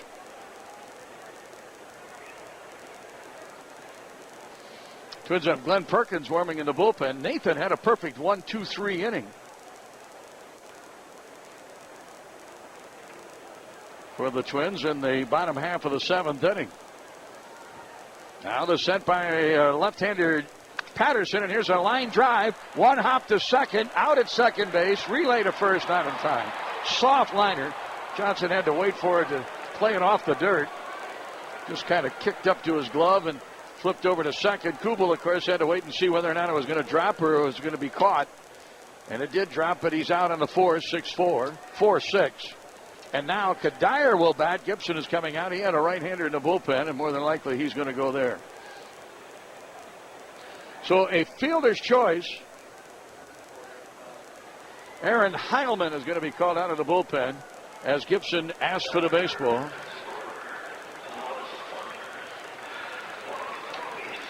So Patterson will come on and face 2 batters. He pitches a 1/3 of an inning, gives up a hit. Didn't walk anybody, didn't strike out anybody. Scoreboard update next with Chris Atterbury. Heilman, a big, tall right-hander, sets and pitches. Kadire with a swing and a miss. Slider down low and away. Good pitch from Heilman. And it'll be 1 ball and 1 strike.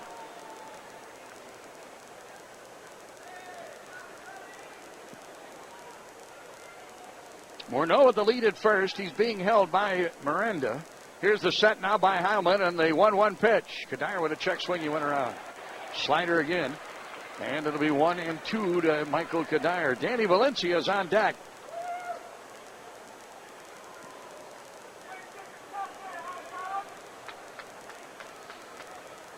One out, one on. Twins batting in the 8th. They lead by a run. Now the set by Heilman and the pitch. Kadire takes it wide. 2 balls and 1 strike, 2 strikes, 2-2.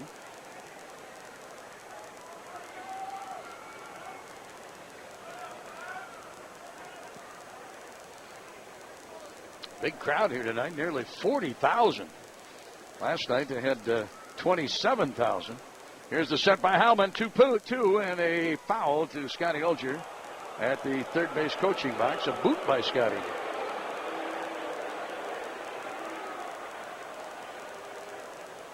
He was booed by the crowd, so he gave the ball to the dugout of the Diamondbacks. Didn't flip it into the seats.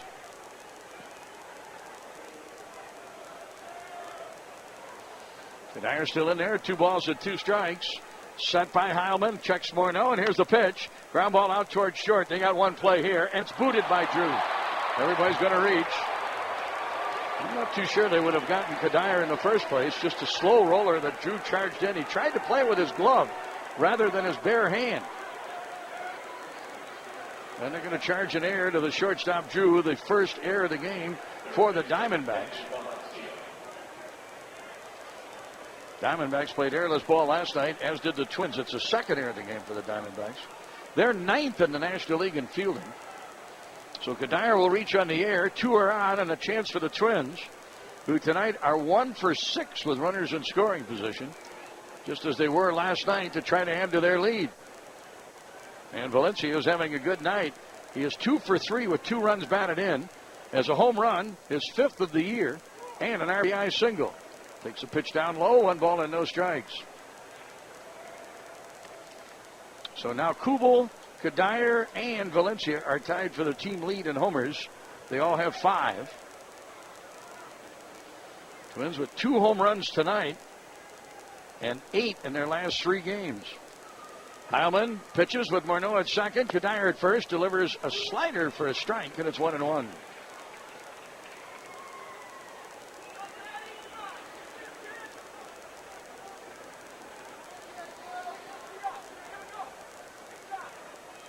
Danny Valencia, right-handed hitting third baseman, facing Aaron Heilman. The right-hander sets and pitches. Valencia swings and misses, and would have been ball 2. And it's 1-2. That was a pitch that was down and in and out of the strike zone.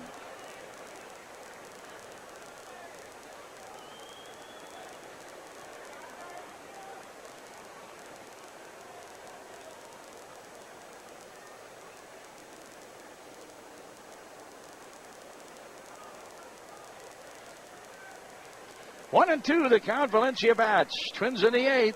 And here's pitch down low. Boy, that looked like a pretty good pitch. But a no strike call from Jeff Nelson. 2-2 the count.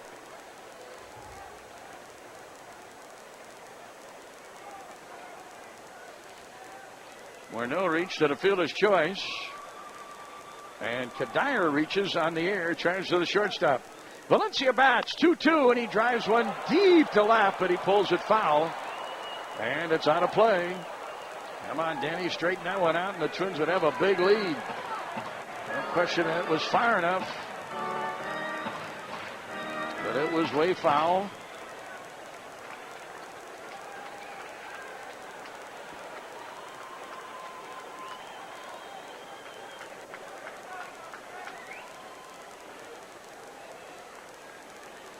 So Valencia still in there at 2 balls and 2 strikes. Outfield straight away for Valencia. They play him deep. Danny with 2 home runs in this series so far. Here's the 2-2. And a line drive base hit into right center field. This will get Morneau home. Kadire to third. And the Twins will have a 2-run lead. Oh, my. Morneau scoring. Throw back to second base. Gets away. Kadire breaks. Trying to score. He is safe at home. And the Twins pick up 2 runs.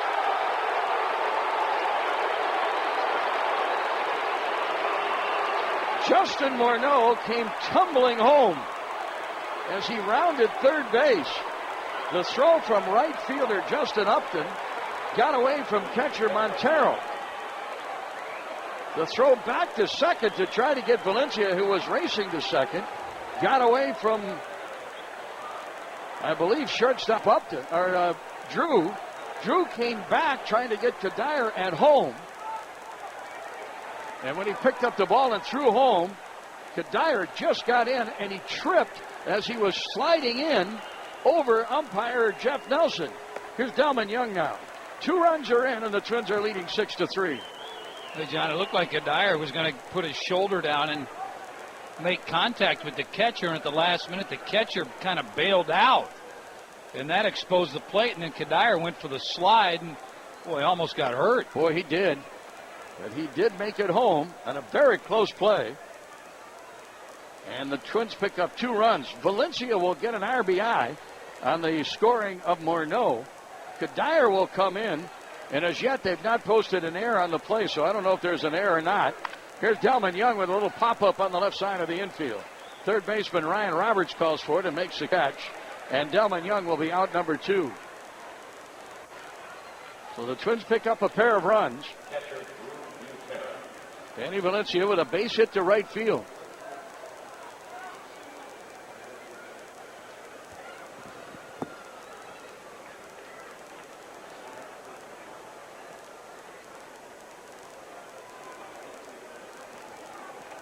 Getting a scoring ruling now on the Valencia play.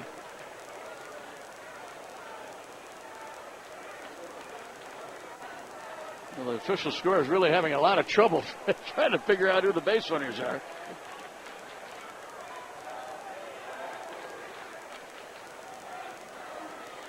Okay, they've charged Montero, the catcher, with an error. The 3rd error of the game and the 2nd of the inning.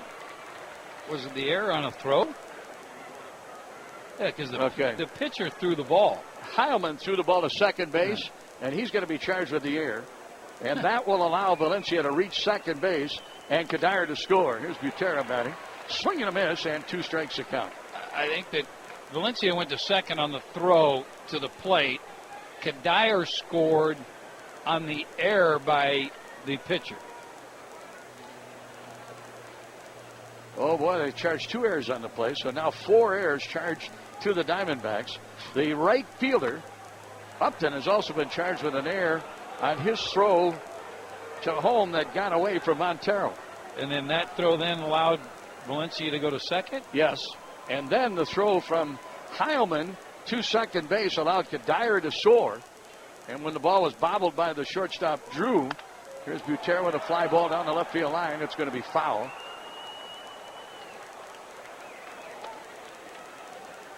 Kadire comes in to score. Now, Kadire scores actually on the throwing error by Heilman back to second base. Mm-hmm.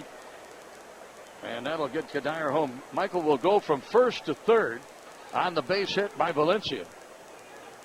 And then comes in to score on what is an error charged to Heilman.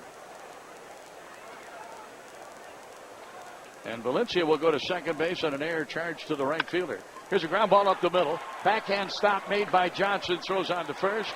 Butera is out. And the Twins are going to be retired here in the 8th inning. But in a very confusing scoring play where 2 runs score, the Twins pick up a pair of runs and add to their lead. Now at the end of 7.5, it's Minnesota 6, Arizona 3 on your home for Twins baseball.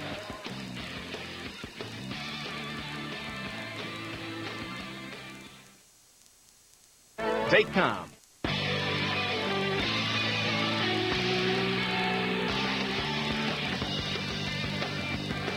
Well, the Twins with some breathing room now as the Diamondbacks bat in the bottom of the 8th inning. Joe Nathan will face leadoff batter Chris Young. It is the second 3-run lead for the Twins. They had led earlier 4-1, but we're very late in the game now. And Nathan, who retired 3 in a row in the 7th inning, ready to pitch to Chris Young, and he calls out his catcher, Drew Butera, before he pitches to him. Hey, folks, when the Twins win, you win, thanks to Caribou Coffee. Enjoy a $1 cup of coffee or a $2 medium Northern Light Mocha the day after a Twins win. Get your coupon at CaribouCoffee.com/Twins. Caribou Coffee, the official coffee of the Minnesota Twins. Chris Young Miguel Montero and Juan Miranda are the three scheduled batters to face Nathan here in the bottom of the 8th inning, and Nathan delivers ball one, a fastball inside, and it's 1-0.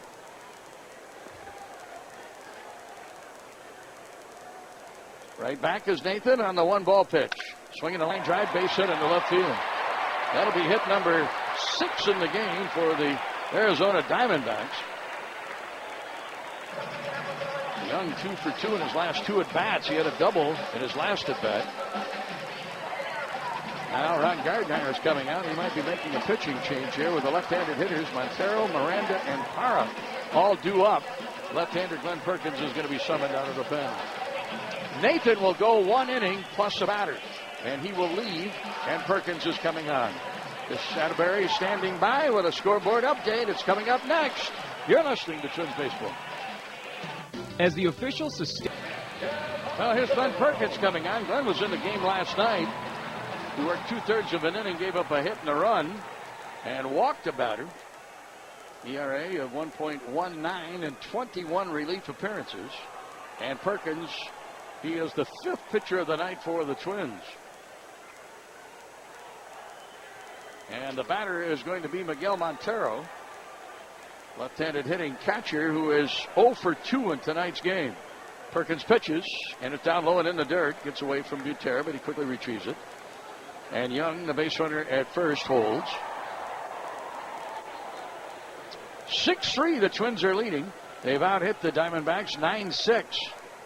Arizona has 4 errors in tonight's game. They have left 7 on. The Twins have left 5. Now Perkins ready. Checks that runner in the 1-0 pitch. Low and away. 2 balls and no strikes. Perkins will face a series of left-handed batters. Montero, Miranda, and Parra are all due up, and the pitch. Swinging a foul, kind of a late swing by Montero. 2 balls and 1 strike.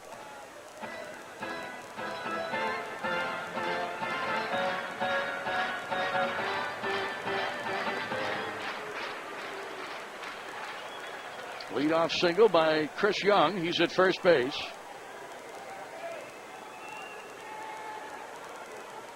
And the left-hander Perkins pitching now. A count of 2-1 to Montero.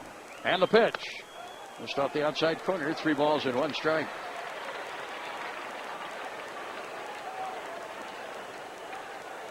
These pitchers have walked 4 tonight. Baker, who started, walked 3, 1 intentional. Damatre had a walk. Damatre. And Perkins now. There's a ground ball base hit into right field. On the 3-1 pitch, Montero bounces it by Justin Morneau. He made a dive for it, but couldn't come up with it. And Montero will reach with hit number 7 in the game for the Arizona Diamondbacks. Let's pause here for station identification on your home for Twins Baseball. He's hurt. Yeah.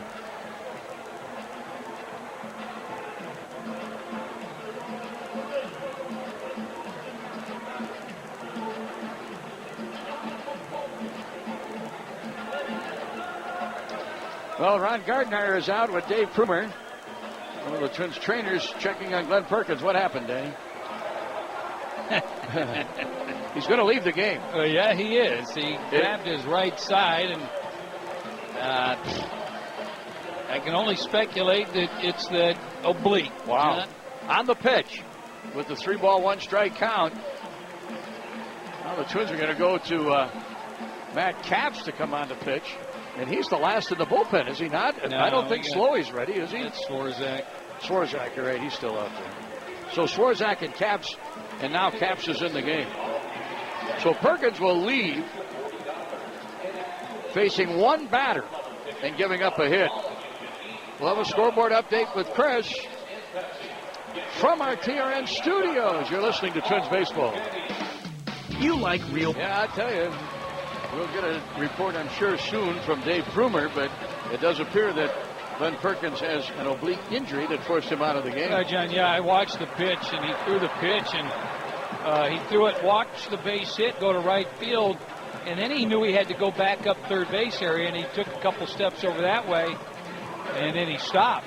And pretty much with his glove, signaled for somebody in the Twins dugout pretty much to come out to him.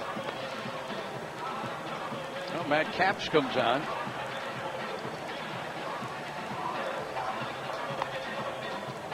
Capps saved the game for the Twins on the 18th of May against Oakland. Pitched an inning, a perfect inning, I might add. He's taking as many warm-up tosses as permitted as he replaces the injured Glenn Perkins. Capps was not warming up in the bullpen.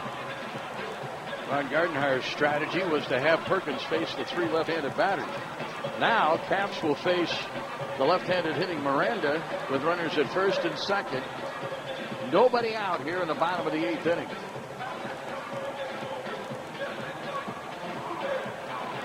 Not knowing if the Twins would want to use Kevin Slowey tonight. Slowey pitched in the game last night. 2/3 of an inning in the 8th inning. Gave up 3 hits and 2 runs and was taken out of the game in the 8th. Hey, take the Twins with you wherever you go this season. Subscribe to MLB.TV today to see every Twins game live or on demand on your computer and your favorite devices. Visit TwinsBaseball.com to order and get more details. MLB.TV. Baseball everywhere. Capps continues to take warm-up tosses. Seattle winning and Twins leading here, assuming that they will win tonight.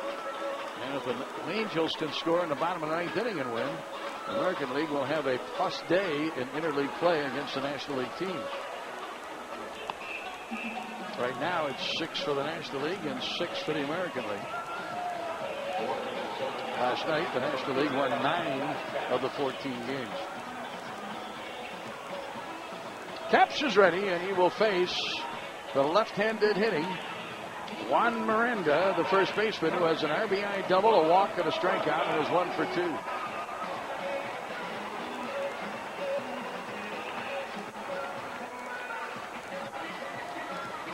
Miranda bats and faces Matt Capps. Infield double play depth. There's nobody out, and Miranda represents the tying run for the Diamondbacks here in the bottom of the 8th inning. Twins are leading 6-3.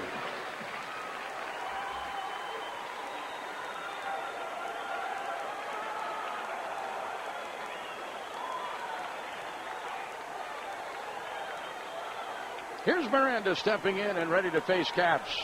The lead runner at second base is Chris Young. Behind at first is Montero. And the pitch.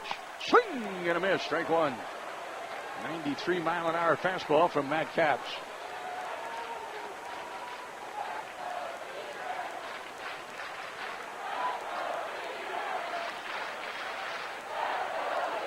Capps represents the 6th pitcher of the game for the Twins and the 3rd pitcher here in the 8th inning. Nathan started, gave up a hit. Perkins faced one batter and gave up a hit. There's a swing and a drive to left field. Backing off is Delman Young. He's at the track, and he can't get it. It comes off the wall. Chris Young will score. Here comes Montero. He's going to score. It's a 1-run game.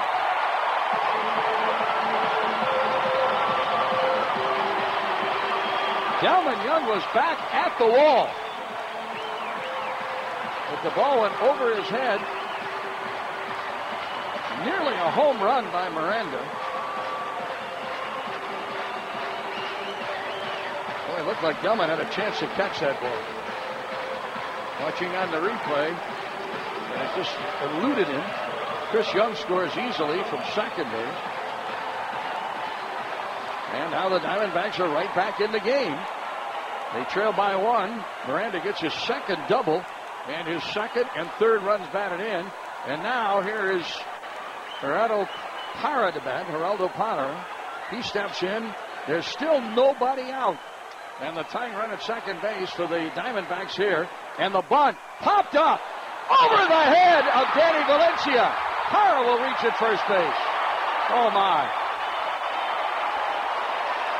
Well, the wheels came off of the Diamondbacks in the top of the 8th inning. And now the wheels are coming off for the Twins in the bottom of the 8th inning. A pop-up bunt Valencia came in, but he came in too far. Well, he overran it, John. He came in there, he thought he had it.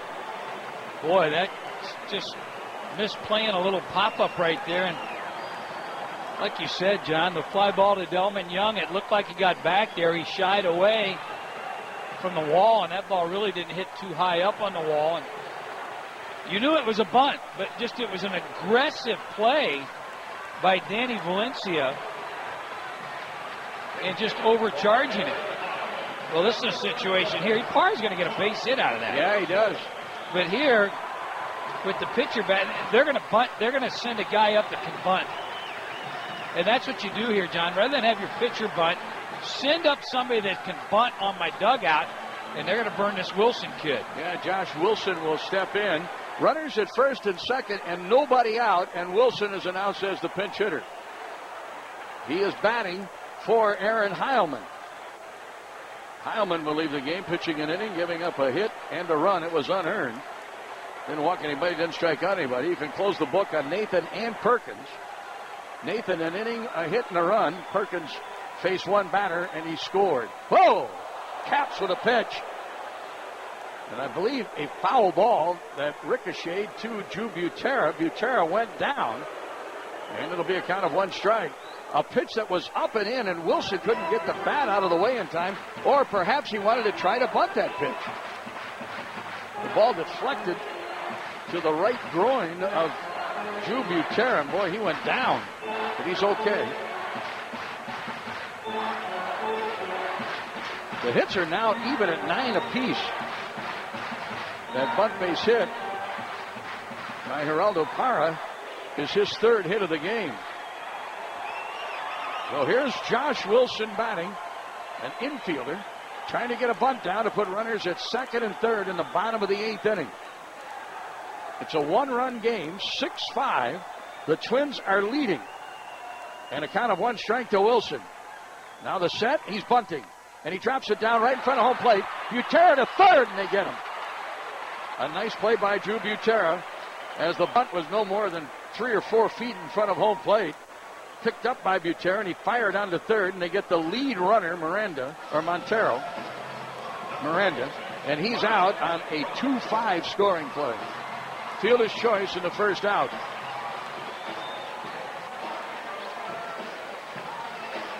Parra goes to second, and Wilson is at first on the fielder's choice. And now the batter is going to be Ryan Roberts, who is 0 for 3 in tonight's game.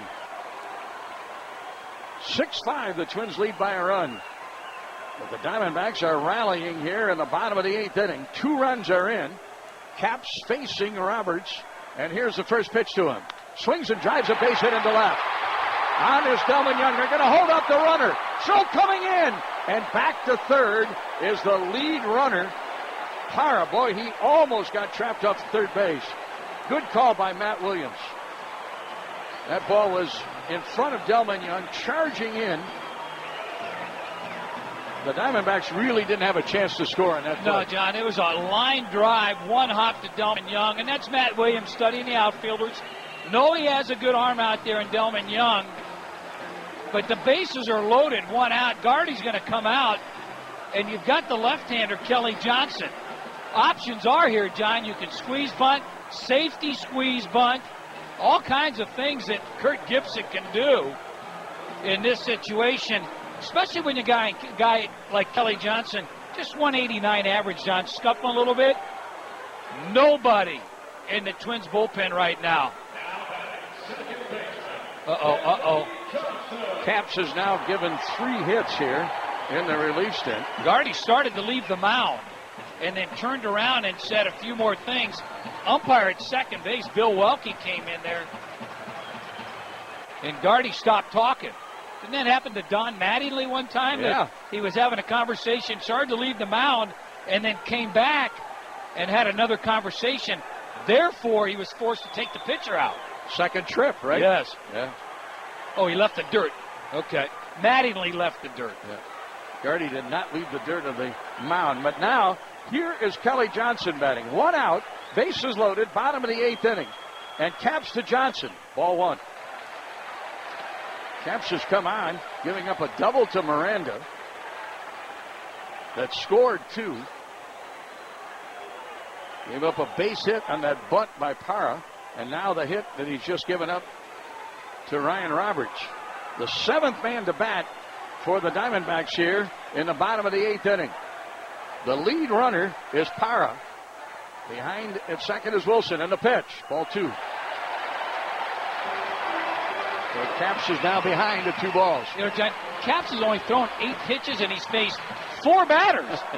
And given up 3 hits. Of course, the bunt base hit by Parra was an absolute gift. And we saw this last night with Arizona. They love to swing the bats early in the count, and here Caps, I think, recognizes that, and he's kind of pitching some balls off the plate, and he's falling behind. 2 balls, no strikes. Johnson is 0 for 4 tonight as Caps pitches a big pitch. Check swing and a strike. He went around on a low pitch, and it's 2 balls and 1 strike. 3 fly ball outs for Johnson and a strikeout. A fly ball to the outfield here with 1 out would score the tying run. At third base is Parra. Second base Wilson. First base Roberts. The Diamondback base runners.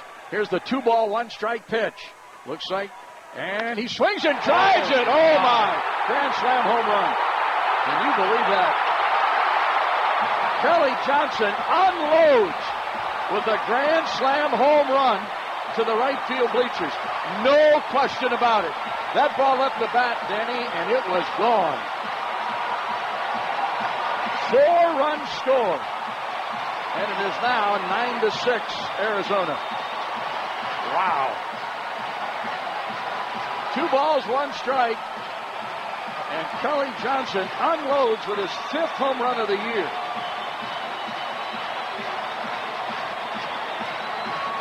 There was no question about that one, folks. As soon as it left the bat, you knew it was a grand slam home run. Second grand slam of the year for the Diamondbacks. And now they're asking for a curtain call from Kelly Johnson. And he gives it. 9-6.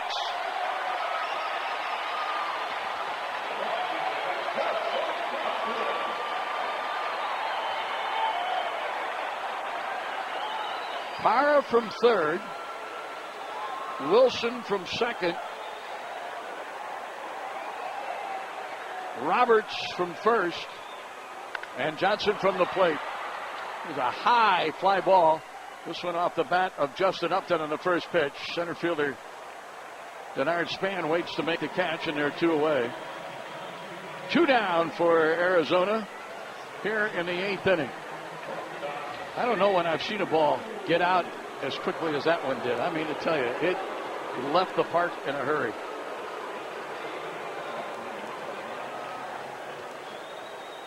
Tell you what, John, I don't think Gardy's too happy about Justin Upton right there. He popped up and he flung his bat all the way to the third base coaching box right there. Up in the air, almost hit the home plate umpire in doing so.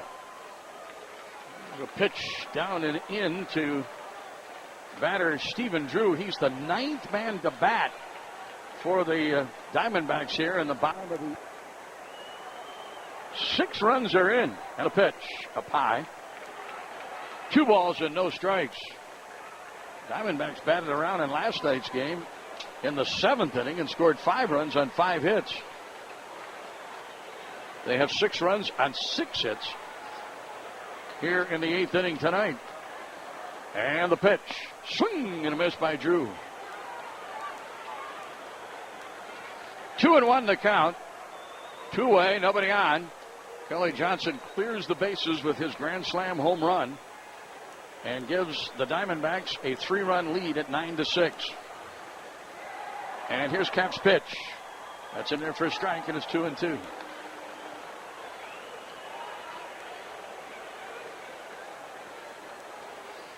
Well, they say the ball can leave the yard in a hurry here at Chase Field, and that one that Kelly Johnson just hit did. Now Cap's ready, and the pitch. Low and in. A full count of 3-2.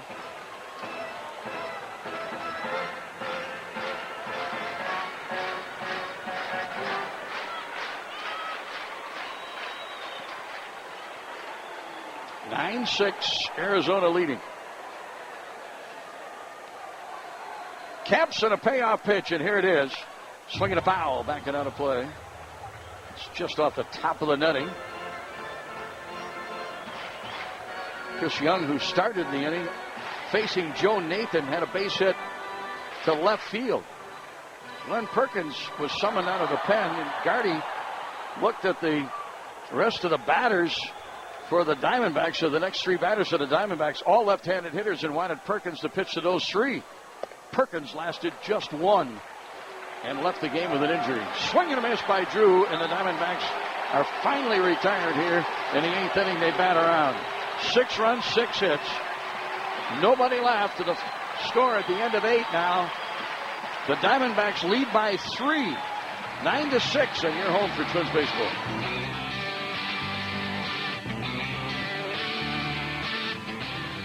You've worked hard. You're ready to build. Do it with confidence by choosing Lester Buildings, known for quality and... You get your choice. Island Baseball Network. Alexi Casilla will bat for the Twins, leading off here in the top of the 9th inning. Casilla will bat for Matt Capps. And then Denard Span and Trevor Plouffe to follow. And J.J. Putz in line for a save. He'll replace Aaron Heilman. Heilman's in line for a win. Heilman pitched an inning, gave up a hit and a run. It was unearned, didn't walk anybody, didn't strike out anybody. J.J. Putz is 10 for 10 in save opportunities for the Diamondbacks. A free agent sign in the offseason by Kevin Towers, and boy, he's turned out to be a good one. Putz did not pitch in the game last night, and he had pitched in 5 of 6 games prior to last night's game. He starts off Casilla with a strike and a slider, and it's 0-1. J.J. Putz has appeared in 17 games, 17 innings. He's given up only 13 hits. Pitched to an ERA of 2.12. Strike 2 to Casilla, and it's 0-2.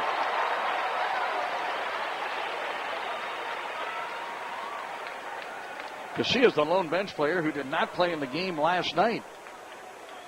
And he is leading off for the Twins here in the 9th. The Twins are trailing 9-6. And the pitch. Swing and a miss. 3-pitch strikeout for J.J. Putz. And there's one away to start things here in the top half of the 9th inning for the Twins.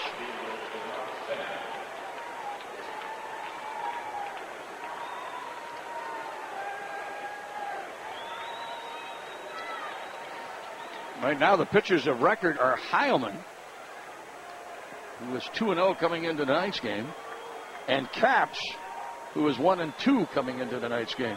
And the pitch. Just missed with a slider low, 1 ball and no strikes.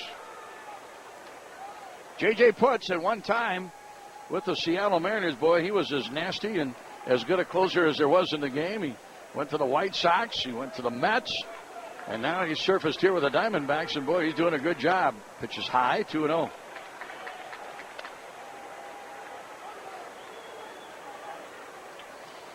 Big, tall right-hander. Span tonight looking for hit number 2. He is 1 for 3 in the game.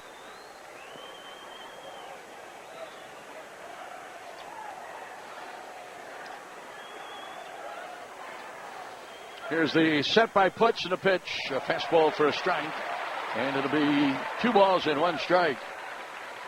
40 saves with Seattle in 2007. 36 saves with Seattle in 2006. And he went to the Mets and he went to the White Sox. Signed as a free agent. He's had injury problems the last couple of years. 2008 he was out almost all season. Fly ball foul down the left field line. Yeah, John, he got hurt a little bit. Yeah. He's kind of finding a home in Chicago. They had, was it Jinx over there? Yeah. But he was a nice little setup guy. But like you said, he's found a nice little place right here. I think he's a guy that has to have opportunities to save some ball games. Mm-hmm. You know what the White Sox did was they put him, ahead of Bobby Jenks. Right. And it just didn't work out for him to be a setup guy. Ground ball left side, stabbed by Ryan Roberts, throws to first, off the mark, safe at first base. First base umpire Marty Foster says that Miranda missed the swipe tag, and Span reaches. That could be the 5th error of the game. Now the Diamondbacks are asking home plate umpire Jeff Nelson to overrule that maybe they saw that Miranda did touch Span on the way by. But Nelson isn't buying into that. Gibson is coming out now, and he's going to talk with Jeff Nelson about it. Just a brief discussion for Gibson with Nelson. That is an error, the 5th of the game. And Span will reach, and the Twins will bat now. Trevor Plouffe with 1 out and 1 on. Can you imagine making 5 errors in a game and win and winning by 3 runs? That's the lead that the Diamondbacks have at the moment at 9-6. 9 hits for the Twins, 11 for the Diamondbacks. Twins have played airless ball. First pitch to Plouffe is low, 1 ball and no strikes. Trevor tonight has struck out 3 times and grounded into a fielder's choice. You need 1 more base runner, then we got a chance. Yeah. You got Kubel and Morneau, 2 left-handed boppers, so I like those chances. Twins would certainly like to get to those 2 guys. And Plouffe will need to get on, or Kubel to get on with Morneau after Kubel. Strike on the inside corner, and it's 1 ball and 1 strike to count to Trevor Plouffe. And Putz isn't just automatic either, John. You know, he's a guy that can have a hiccup once in a while. He can cough it up, you're right. 6 runs for the Diamondbacks in the bottom of the 8th inning. They batted around and stole the lead from the Twins. And the pitch. Plouffe with a swing and a miss. It's a nasty breaking ball right there. Late breaker down and away to the right-handers. Very effective pitch. He also throws a split finger. Now Putz now has the count advantage at 1 ball and 2 strikes. And Putz ready as he faces Trevor Plouffe. Now the set by the right-hander and the pitch. Just off the inside corner with a breaking pitch. And it's 2 balls and 2 strikes. Oh, that's that splitter right there. He thought he got the inside corner.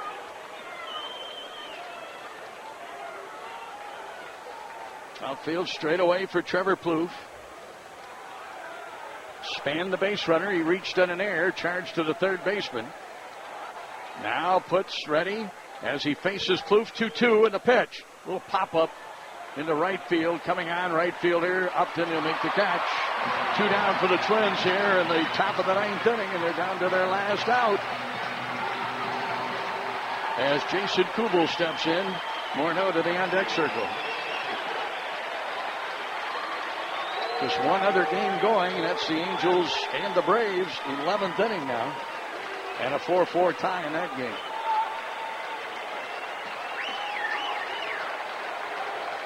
Kubel with a home run back in the 6th inning. Single in his last at bat. He's 2 for 4. Well, many of the 39,000 are still here. And the pitch. High, 1 ball and no strikes. And at the moment, they're all standing.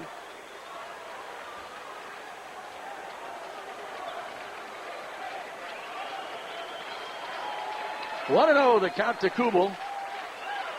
Kubel's home run in the 6th inning. It was his 5th of the year.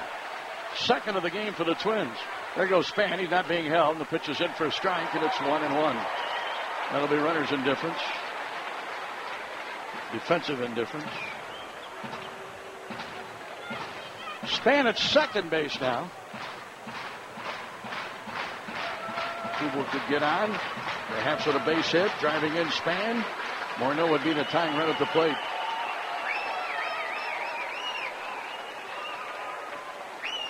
Sixteenth pitch of the 9th inning here for J.J. Putz. And he's ready.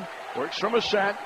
Here is the 1-1 to Kubel. Swinging a ground ball down the first baseline. It is a foul ball. Just wide of the bag at first. Boy, that was nearly a fair ball.